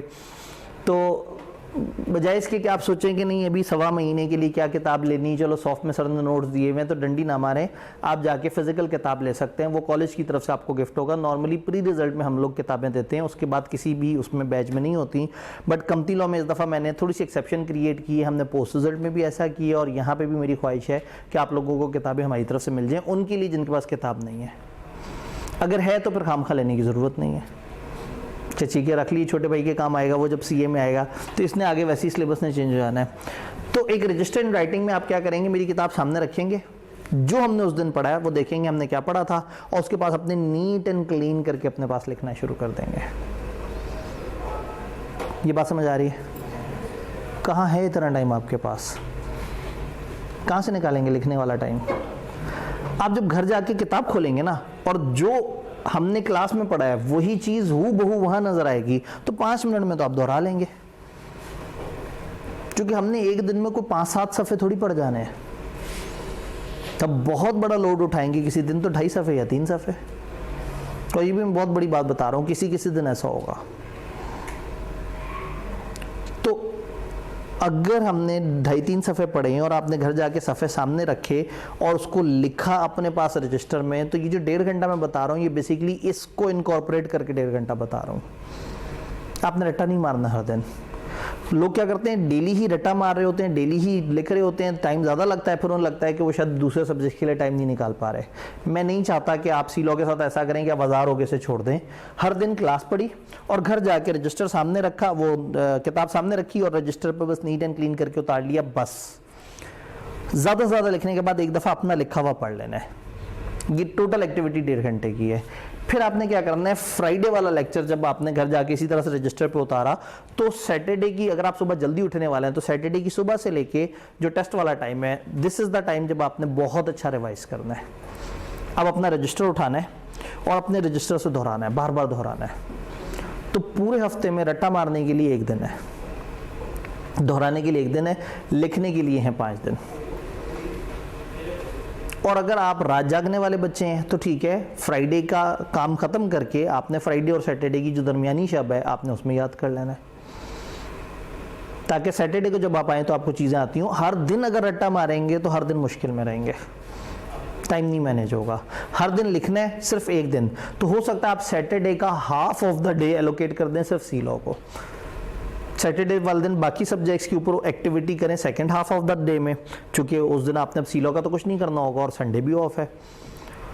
तो अगर सैटरडे हाफ आप दे दें सी लॉ को और बाकी 5 दिन सिर्फ 1.5 घंटा दे दें, तो इंतहाई मज़ेदारी की बात है कि 2-3 फरवरी को हम सारी चीज़ों से फ्री हो चुके होंगे। आपका रजिस्टर बन चुका होगा, आपने याद कर लिया होगा। देन ये वीकली टेस्टिंग आपने ज़रूर देनी है। एंड इम्पॉर्टेंट बात है, आपको फोकस की ज़रूरत है और हार्ड वर्क की ज़रूरत है। ये 2 चीज़ें होंगी तो बात बनेगी, अदरवाइज़ बात नहीं बनेगी। अब यहाँ से आगे बढ़ने से पहले आज का हमारा टारगेट अगर आप देखें, intro to syllabus and introduction to companies का इंट्रोडक्शन भी देखना है हमने, और स्टिल हमारे पास एक रीजनेबल टाइम है।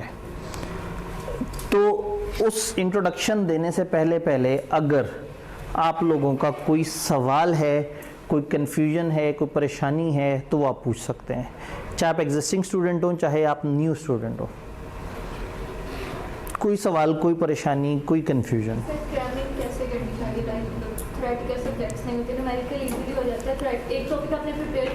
ठीक है, बिल्कुल ऐसे ही है। अगर आप ये जो रजिस्टर वाली बात देखें ना, ये इसीलिए है, यानी कि हम क्या करते हैं, ये जो कंप्यूटराइज्ड किताब होती है ना, ये जो हमारी किताब है, ये इसमें वो लिखे हुए हैं, टाइप हुए लेटर्स लिखे हैं। आपके इर्द गिर्द दर्जनों ऐसी किताबें जिसमें इसी तरह की लिखाई हुई है।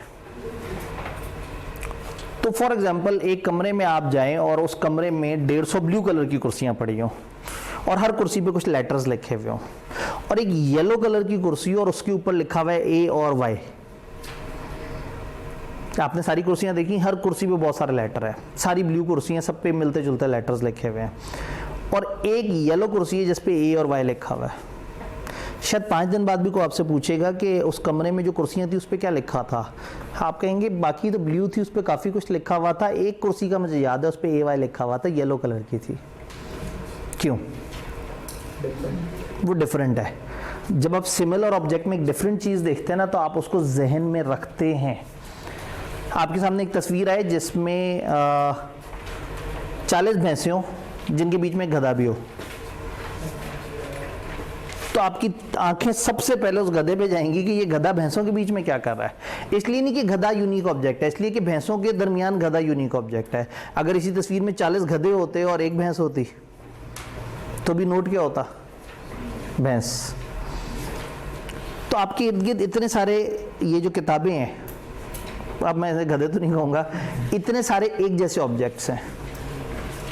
जो किताब उठाएं एक जैसी, मतलब हर किताब की सेम लिखाई होती है, ना फॉन्ट बदला होता है, एक ही तरह के फॉन्ट होते हैं ज़्यादातर किताबों के, आप वो सब देख रहे हैं। और उसके बीच में आपने एक ऐसा रजिस्टर देखा जिसमें अपने हाथ की लिखी हुई कोई चीज़ नज़र आई। किसने ज़्यादा जहन में इमेज बनाना है? जो हाथ की लिखी हुई चीज़ है, ये यूनिक है, ये आपके दिमाग में अलग खाने में स्टोर होगी, बाकी सारा कचरा एक तरफ चला गया और ये एक अलग खाने में। तो अगर आप किताब का टाइप हुआ हुआ सफ़ा 5 दिन बाद भी देखेंगी तो नया लगेगा, फिर 5 दिन बाद देखेंगे नया लगेगा, फिर 5 दिन बाद देखेंगे नया लगेगा, क्योंकि उस तरह के इतने ऑब्जेक्ट इधर उधर बिखरे हुए हैं। लेकिन आप 25 दिन बाद भी अपना रजिस्टर उठा के देखेंगी तो आपको यूनिक सी फीलिंग आएगी। एक तो वो बाकियों से अलग है, एक फैक्टर, दूसरा अपने हाथ का लिखा हुआ तो उससे मोहब्बत हो जाती है, तीसरा उसकी याददाश्त जल्दी होती है। और ऐसा नहीं है कि आपने बस उसे लिख दिया था या किसी को पैसे देके लिखवा लिया था, खुद लिखे अपने हाथ से। अपने हाथ से लिखने का पता क्या मतलब? आपने किताब पढ़ी, जहन में बिठाया, लिखना शुरू किया जुमला, फिर भूल गया, फिर दोबारा किताब पढ़ी, फिर जहन में दोहराया, फिर लिखा, लिखते हुए दोबारा होंठों से भी अदा किया।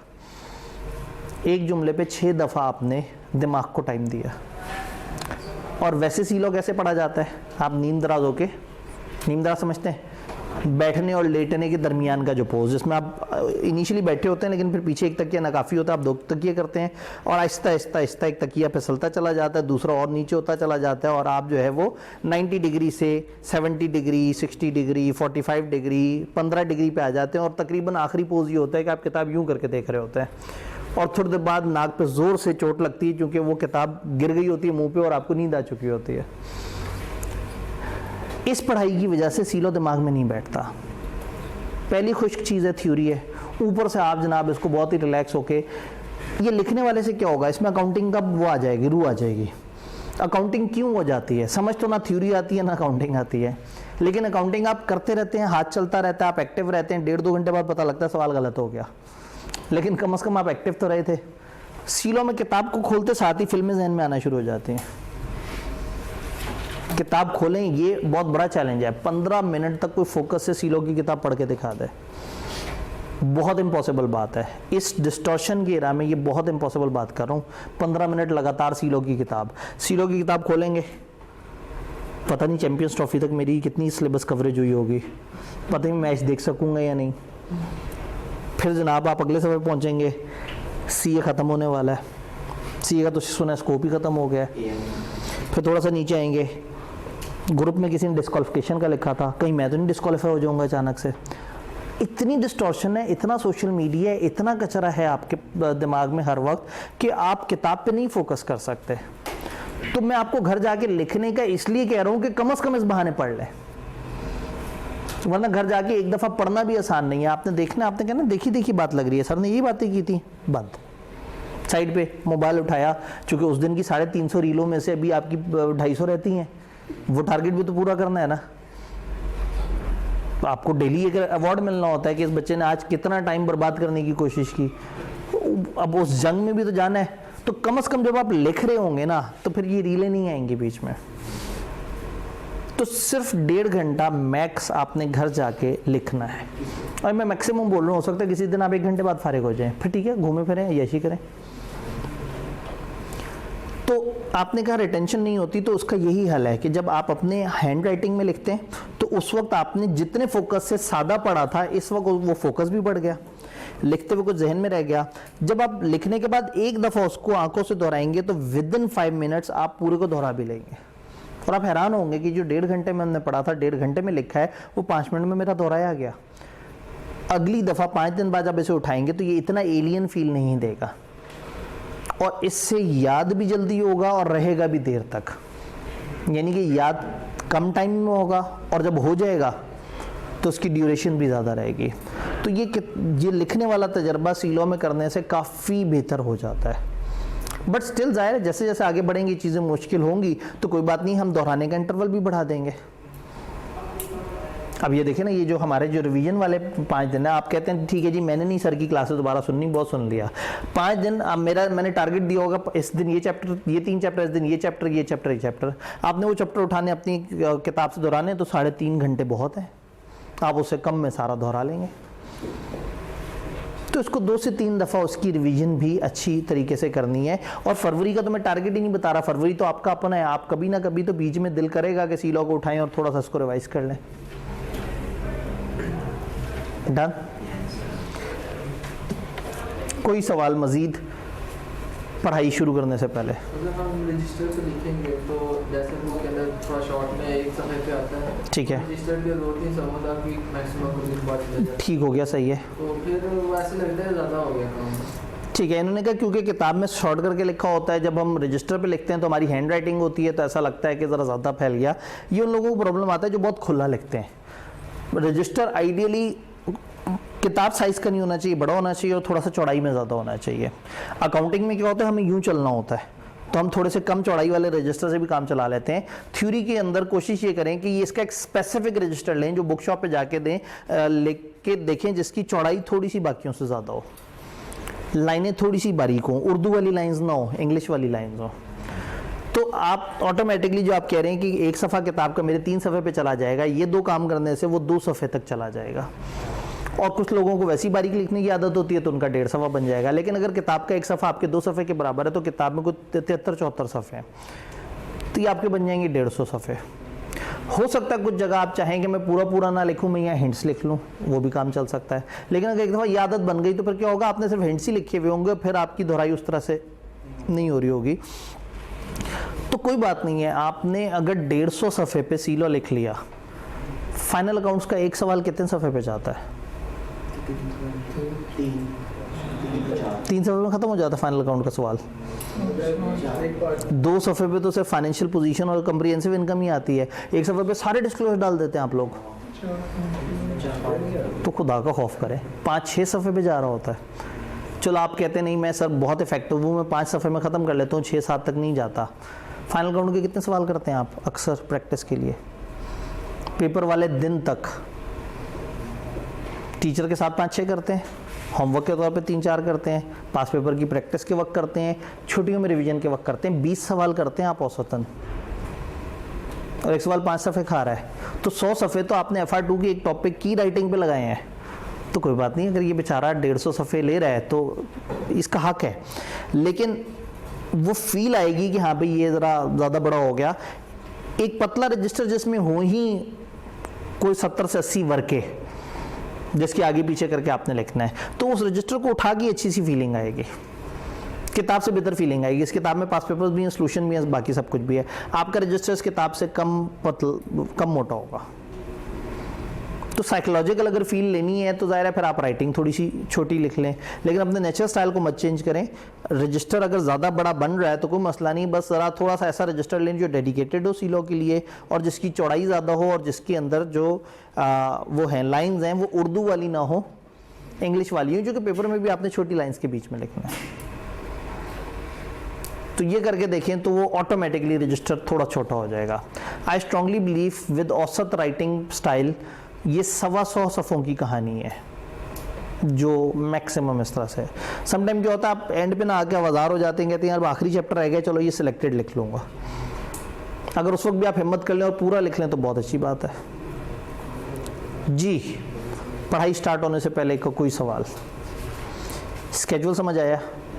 ये स्केड्यूल हम अलग से भी ग्रुप में शेयर कर देंगे, और ये स्लाइड्स भी आपसे शेयर हो जाएंगी। थोड़ी सी पढ़ाई को शुरू करने की कोशिश करते हैं। पहला दिन है, ज़्यादा तकलीफ़ नहीं देनी, लेकिन इतनी तो तकलीफ़ दी जा सकती है जिससे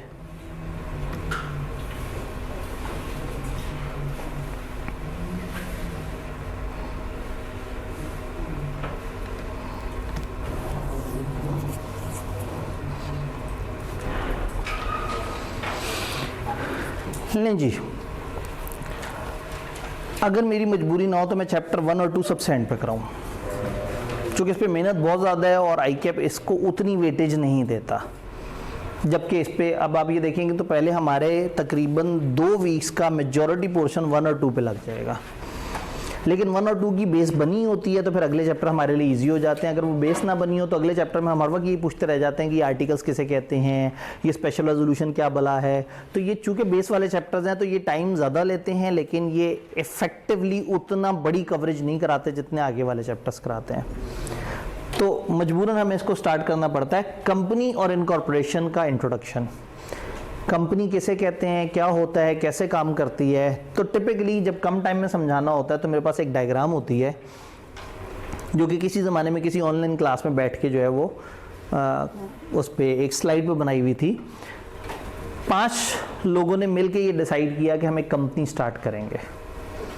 उन 5 लोगों ने 2 मिलियन से कंपनी स्टार्ट करनी थी, 20 लाख रुपए से उन्होंने कंपनी स्टार्ट करनी थी। तो उन लोगों ने सोचा कि हम लोग पैसे जोड़ते हैं और हम कंपनी बनाते हैं। क्या सिर्फ पैसे जोड़ के कंपनी बनेगी? क्या मेंबर बनने के लिए सिर्फ पैसे चाहिए? जवाब अनफॉर्चुनेटली है हाँ। पार्टनरशिप में ऐसा होता था, एक सर्विस प्रोवाइडर होता था, एक पैसा लेके आता था, दोनों मिलके एक कारोबार शुरू कर लेते थे। कंपनी में ऐसा नहीं होता, कंपनी में पैसे वाले ही शेयर होल्डर होते हैं। कंपनी अगर शेयर्स रखती है तो कंपनी का मालिक बनने के लिए आपको शेयर्स खरीदने पड़ते हैं। तो इन सब ने क्या सोचा, 20 लाख से काम शुरू होना है, तो किसी ने 5 लाख, किसी ने 3 लाख, किसी ने 10 लाख, किसी ने 80,000, किसी ने 1,20,000 कंट्रीब्यूट किए और 20 लाख उठा के जोड़े और उन्होंने कंपनी के समझे बॉक्स में डाल दिए। जहाँ पे हमने कंपनी स्टार्ट करनी है तो फर्स्ट करें इस बॉक्स में हम सारे पैसे इकट्ठे कर दें। लो जी, हमारी कंपनी के इस डब्बे के अंदर हमारे पास आ गए हैं 20 लाख रुपए। इस 20 लाख की फर्दर तकसीम डिफाइन करने के लिए वो क्या करते हैं, वो कहते हैं कि ये 20 लाख हमारा टोटल कैपिटल है और इसको हम आपस में हिस्सों में डिवाइड कर लेते हैं ताकि हमारे लिए कैलकुलेशन आसान हो। तो अक्सर एक टिपिकल कैलकुलेशन ये होती है कि 10 रुपए का एक हिस्सा काउंट किया जाता है। अगर एक कंपनी में 20 लाख रुपए शेयर कैपिटल है और 10 रुपए का एक शेयर है तो 20 लाख रुपए कितने शेयर्स के बराबर होंगे? 2 लाख शेयर्स। सब लोगों ने जो अपना अपना हिस्सा डाला, इन्होंने कहा भाई तुमने 5 लाख दिए हैं, फर्ज करो तुमने 50,000 इस कंपनी के हिस्से ले लिए हैं, तुमने 30,000 हिस्से ले लिए हैं, तुमने 1 लाख हिस्से ले लिए हैं तुमने, 8,000 हिस्से लिए हैं तुमने। इसका मतलब है तुम इस कंपनी के 25% मालिक हो, तुम इस कंपनी के 15% मालिक हो, तुम इस कंपनी के 50% मालिक हो, तुम 4% मालिक हो, तुम ये परसेंटेज कैसे निकाली होगी? 8,000 डिवाइडेड बाय 2 लाख टोटल हिस्से हैं और इसने कितने लिए हुए? 8,000 हिस्से। तो ये बन गए कंपनी के इनिशियल मेंबर्स। इन्होंने क्या किया? 10 रुपए ईच के हिसाब से आपस में डिवीजन कर ली। अब इन 5 लोगों ने मिलकर सोचा कि हम कंपनी बनाएंगे, तो एक बॉक्स में पैसे इकट्ठे कर दिए और उसके बाद उस बॉक्स को देखते रहे कि ये बॉक्स अभी कुछ करना शुरू करेगा। बॉक्स ने क्या कुछ करना है?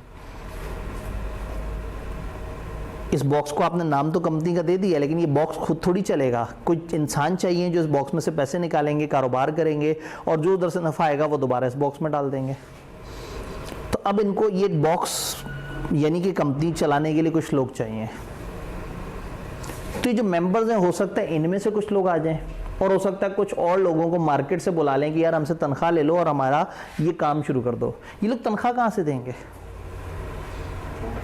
इसी बॉक्स में से। बॉक्स में 20 लाख पड़ा हुआ है, ये 20 लाख से इन सब लोगों ने मिलजुल के काम शुरू किया है। तो अब क्या होगा? इस 20 लाख से ये कंपनी चलेगी। ये 20 लाख जिसमें 2 लाख शेयर्स हैं 10-10 रुपए के हिसाब से, ये कंपनी का इनिशियल कैपिटल है।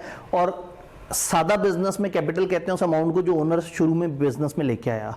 कंपनियों में उसको कहते हैं शेयर कैपिटल, क्योंकि डिफरेंट लोगों का हिस्सा होता है उसमें। काम शुरू किया और कुछ लोगों को कहा कि जी आप डायरेक्टर बन के आ जाएं, आप हमारे एम्प्लॉय बन जाएं। हो सकता है इन 5 में से मिस्टर बी, मिस्टर डी ये कहें कि ठीक है जी मैं काम करूंगा, मैं इस कंपनी को चलाऊंगा।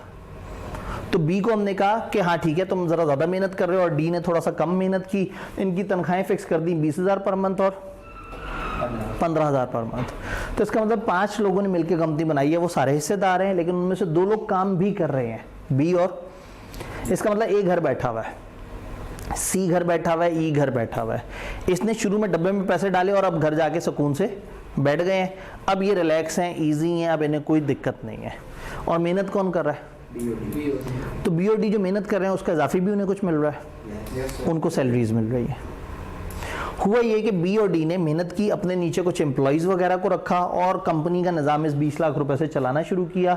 चलाते चलाते चलाते इन्होंने जब सारा काम किया तो कंपनी को 7 लाख रुपए का प्रॉफिट हो गया। 20 लाख रुपया एक बिजनेस में लगाया और पूरे साल उस बिजनेस में जान मारी, तो उस बिजनेस से सारे खर्चे निकाल के कितना प्रॉफिट हो गया? 7 लाख। अभी तक अपने पैसे माइनस नहीं किए थे इन्होंने। तो फिर क्या हुआ? ये 20,000 ले रहा है महीने के और ये 15,000। टोटल कितने? 35,000 मल्टीप्लाई 12, 4,20,000। तो इस 7 लाख में से 4,20,000 माइनस किए तो 2,80,000 प्योर प्रॉफिट बच गया। यानी ये उनका मेंबरशिप का शेयर नहीं है, ये वो जो चूंकि डायरेक्टर बन के मेहनत कर रहे हैं, जो उसकी सैलरी है। अब प्रॉफिट कितना बचा है? 2,80,000। कंपनी ने डिसाइड ये किया कि 80,000 इसमें से निकाल के दोबारा डब्बे में डाल देते हैं, ताकि अगली दफा 20 लाख नहीं 20,80,000 से काम शुरू हो, और जो 2 लाख है उसको आपस में डिवाइड कर लेते हैं। प्रॉफिट का वो हिस्सा जो आपस में डिवाइड हो जाता है उसको हम लॉ की ज़बान में कहते हैं डिविडेंड। तो इन्होंने क्या सोचा है? 2,80,000 में से 80,000 को उठा के रिजर्व्स में ऐड कर दें अपनी कंपनी के, और 2 लाख को तकसीम कर दें। अब 2 लाख इन लोगों में तकसीम होगा उसी रेशो से जो इनकी शेयर होल्डिंग की रेशो है। 2 लाख शेयर्स हैं और डिविडेंड कितना है? 2 लाख। तो हो सकता है मैं इसको बोलूं रुपया पर शेयर। तो ये भाई साहब के पास 30,000 शेयर हैं, तो इनको कितना मिलेगा? 30,000। ये के पास, इसके पास 12,000। तो आसान हो गया, इनमें तकसीम हो गई इनकी शेयर होल्डिंग के हिसाब से। और अब कंपनी अगले साल जो बिजनेस करेगी 20 लाख उसमें पहले से ही शेयर कैपिटल पड़ा हुआ था, प्लस ये रिजर्व्स ऐड हो गए। अब कंपनी की टोटल वर्थ उस इनिशियल कैपिटल से बढ़ गई। इस टोटल वर्थ को आप अकाउंटिंग में जानते हैं इक्विटी बोलते हैं। ये नेट एसेट होता है, ये नेट वर्थ कहलाती है कंपनी की, शेयर कैपिटल प्लस रिजर्व्स। अब ये डब्बा 20 लाख का नहीं है, 20,80,000 का है। फर्ज करें अगले साल फिर बिजनेस हुआ, इस दफा डिविडेंड बांटने के बाद कोई 1.25 लाख और बच गया, तो अब डब्बा 22 लाख का हो गया। चलते चलते 10 साल गुजर गया, अब इस डब्बे में 35-40 लाख इकट्ठा हुआ है। कंपनी की वर्थ आहिस्ता आहिस्ता बढ़ती जा रही है। कंपनी हर दफा के प्रॉफिट्स में से कुछ अपनी वर्थ में ऐड कर रही है और कुछ लोगों में बांट रही है। सारा क्यों नहीं बांट देते? सारा बांट देंगे तो हर दफा 20 लाख से कारोबार होगा, और अगर कुछ इसमें ऐड करते रहेंगे तो अगली दफा 22 लाख, 25 लाख, 30 लाख से कारोबार होगा, ज़्यादा बड़ा डिविडेंड आएगा।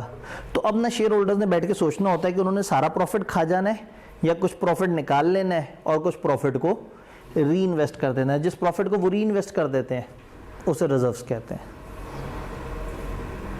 तो आप लोग अकाउंटिंग में क्या करते हैं, साल का नेट प्रॉफिट उठाते हैं, उसको एक तरफ से उसमें से रिजर्व्स में ऐड करते हैं और वहां से डिविडेंड निकालने के बाद जो बकाया है उसको कह देते हैं ये हमारे क्यूमुलेटेड रिजर्व्स हैं, और कैपिटल प्लस आपकी क्यूमुलेटिव रिजर्व मिला के बन जाती है आपकी इक्विटी। तो ये इस तरह से कहानी चल रही है। अब ये जो हमारा सिलेबस है ना, ये इस पूरी कहानी के इर्द गिर्द की छोटी छोटी सी चीजें एक्सप्लेन कर रहा है। फॉर एग्जाम्पल चैप्टर 1 है कंपनी क्या होती है और कंपनी कितनी तरह की होती है। तो ये जो हमने सारी कहानी बनाई है, ये कंपनियां कितनी तरह की होती हैं, उनके क्या क्या नाम होते हैं, उनके क्या रूल्स होते हैं, चैप्टर 1 में पढ़ेंगे। चैप्टर 2 फिर हमें बताता है कि जब आपने इस कंपनी को कानून की नज़र में रजिस्टर करवाना है, बॉक्स में पैसे डाल देने से कानून की नज़र में तो नहीं कंपनी बन गई, आपने जाके कानून को कुछ डॉक्यूमेंट्स वगैरह जमा करा के अपनी कंपनी की डिटेल्स बतानी है और वहाँ रजिस्टर कराना है। तो चैप्टर 2 इज़ अबाउट कि वो कौन से 2 डॉक्यूमेंट है, उसको मेमोरेंडम और आर्टिकल कहते हैं और वो कैसे काम करते हैं। फिर चैप्टर 3 इज अबाउट ये डायरेक्टर्स कितनी तरह के होते हैं, कहाँ से आते हैं, कंपनी को कैसे चलाते हैं, क्या क्या काम करते हैं। चैप्टर 4 इज अबाउट इनके अंडर जो चंद एग्जीक्यूटिव ऑफिसर्स होते हैं वो कौन लोग होते हैं, वो कहाँ से आते हैं और उनके क्या गराज़ मकासद हैं। Chapter 5 is about share capital और इसकी तकसीम के क्या रूल्स हैं और इसमें कितनी तरह का शेयर कैपिटल होता है और उनके क्या क्या राइट्स होते हैं। चैप्टर 6 इज अबाउट अगर आपको किसी भी वक्त अपनी कंपनी के लिए बाहर वालों से पैसों की जरूरत पड़ी और आप उनको शेयर्स दे रहे हुए तो आप क्या करेंगे, आप प्रोस्पेक्टस इशू करते हैं और बाहर वालों से पैसे मांगते हैं। ये मेरे ख्याल में एक दफ़ा बाहर बच्चों को बता दें कि 3:15 के करीब क्लास स्टार्ट होगी अगली। मुझे लग रहा है कि सर ने इनको शायद ना बताया हो। तो चैप्टर 6 इज अबाउट प्रोस्पेक्टस, जो बताता है कि अब नया शेयर कैपिटल कितना होगा, बाहर के लोग कितने पैसे दे के आएंगे। फिर chapter 7 is about loans, different तरह के लोन्स वगैरह कि कंपनी लोन कितनी तरह के लेती है और उसके अगेंस्ट क्या क्या चीज़ सिक्योरिटी के तौर पे देती है। चैप्टर 8 बताएगा कि ये मेंबर्स किस तरह से मीटिंग्स करेंगे और किस तरह से कंपनी के लिए डिसीजन मेकिंग किया करेंगे। चैप्टर 9 बताएगा कि जो डिविडेंड है इसकी तकसीम कैसे होगी और इसके क्या क्या रूल्स हैं, कौन सा डिविडेंड हो सकता है, कौन सा नहीं हो सकता। चैप्टर 10 बताएगी कि जो कंपनी है ये अपनी डिफरेंट तरह की इन्वेस्टमेंट्स किस तरह से करेगी। चैप्टर 11 बताएगा इस कंपनी की अकाउंट्स किस तरह से बनेंगे, और चैप्टर 12 बताएगा ये कंपनी ख़त्म किस तरह से होगी, वाइंड अप किस तरह से होगी। तो हमारा पूरा सिलेबस ना एक मज़े की स्टोरी है। ये मज़े बी लॉ या टैक्स में नहीं है। टैक्स में हर अगले दिन एक नया कॉन्सेप्ट पढ़ रहे होते हैं, बी लॉ में हर अगले चैप्टर का मिजाज पिछले चैप्टर से फ़र्क है। इधर हम 12 के 12 जो चैप्टर्स पढ़ रहे हैं उन सब में हम कहानी एक ही इदारे की देख रहे हैं, विच इज़ अ कंपनी। एक कंपनी बनती कैसे है, चलती कैसे है, ये काम कैसे करती है, वो काम कैसे करती है। तो इसलिए सी लॉ आसान हो जाता है। टेक्निकली इसका सिलेबस बी लॉ से थोड़ा सा ज़्यादा है, लेकिन चूंकि बी लॉ में हमने 10 लाइनें पढ़ी तो पूरे दिन का लेक्चर तमाम हो जाता है। यहाँ 2.5-3 सफ़े पढ़ने के बाद हमें एक प्रोसेस पता लगा होता है जिसमें एक स्टोरी सी होती है और वो स्टोरी कंपनी के बारे में होती है। तो इस वजह से ये सब्जेक्ट थोड़ा सा पढ़ना समझना आसान हो जाता है।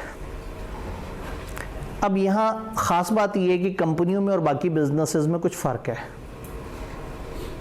ये जो हमने अभी तक स्टोरी देखी है, पार्टनरशिप में क्या था, कुछ स्किल्स वाले भी पार्टनर बन जाते थे, यहाँ नहीं बनते। यहाँ पे टोटल गेम ही पैसे की है। यहाँ ये लोग अलग हैं और इनकी कंपनी अलग है। कंपनी उस डब्बे में रखे हुए पैसे हैं और कंपनी की इंतजामिया कौन है। अगर कंपनी कुछ गलत करेगी तो इस इंतजामिया को पकड़ा जाएगा, ना कि सारे मेंबर्स को पकड़ा जाएगा।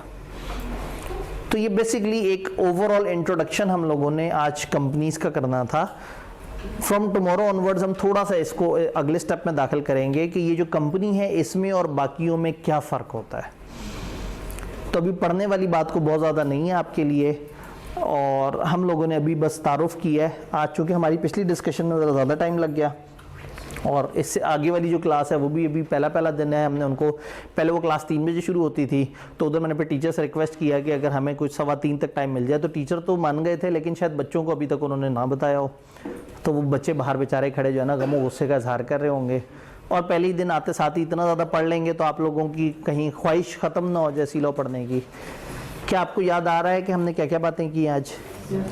बस आपकी तरफ से चाहिए डेली आना, कमिटमेंट, 1.5 घंटा डे और सैटरडे का आधा दिन। इससे ज़्यादा आपसे नहीं चाहिए और ये सब चाहिए सिर्फ 5 हफ्ते के लिए। आई होप कि आप अपने वो 5 हफ्ते अगर इस तरह से सीरियस होकर देंगे तो आप अपना एक सब्जेक्ट निकाल लेंगे इंशाल्लाह ताला। ये सब्जेक्ट निकालना सबके लिए बड़ा ज़रूरी है। नए लोगों के लिए इसलिए ज़रूरी है कि अगर वो बीलो सीलो इकट्ठे दे रहे हैं तो उनका एक बड़ा पेपर एग्जाम्प्ट हो जाएगा, और पुरानों के लिए भी बड़ा ज़रूरी है। अभी ACAP ने कहा है कि अगर आपका ग्रुप ए पास होगा तो आपको डाटा का पेपर एग्जाम्प्ट, और ग्रुप ए में आज की डेट में बीलो है।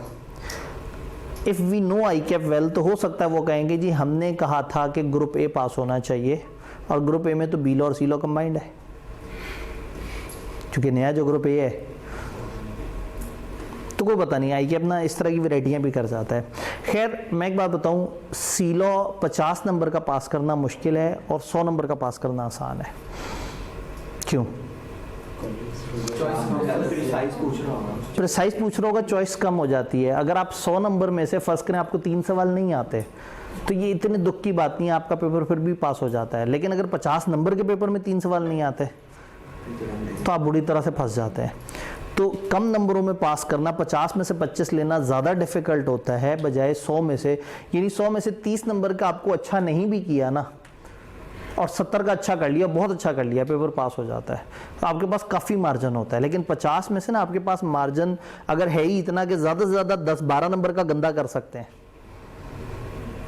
क्योंकि 10-12 नंबर का अगर आपको नहीं आता तो इसका मतलब आप गेम खेल रहे हैं 38 नंबर की, और 38 नंबर में से आपने लेने हैं 25 नंबर।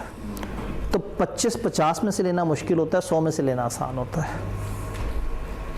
तो इसलिए कोशिश ये करें कि इस वक्त जब हमारे पास चांस है तो हम कम मेहनत करके सीलो को पास कर सकते हैं। तो ये एक फेयरवेल अटेम्प्ट है, इसका भरपूर फ़ायदा उठाना है।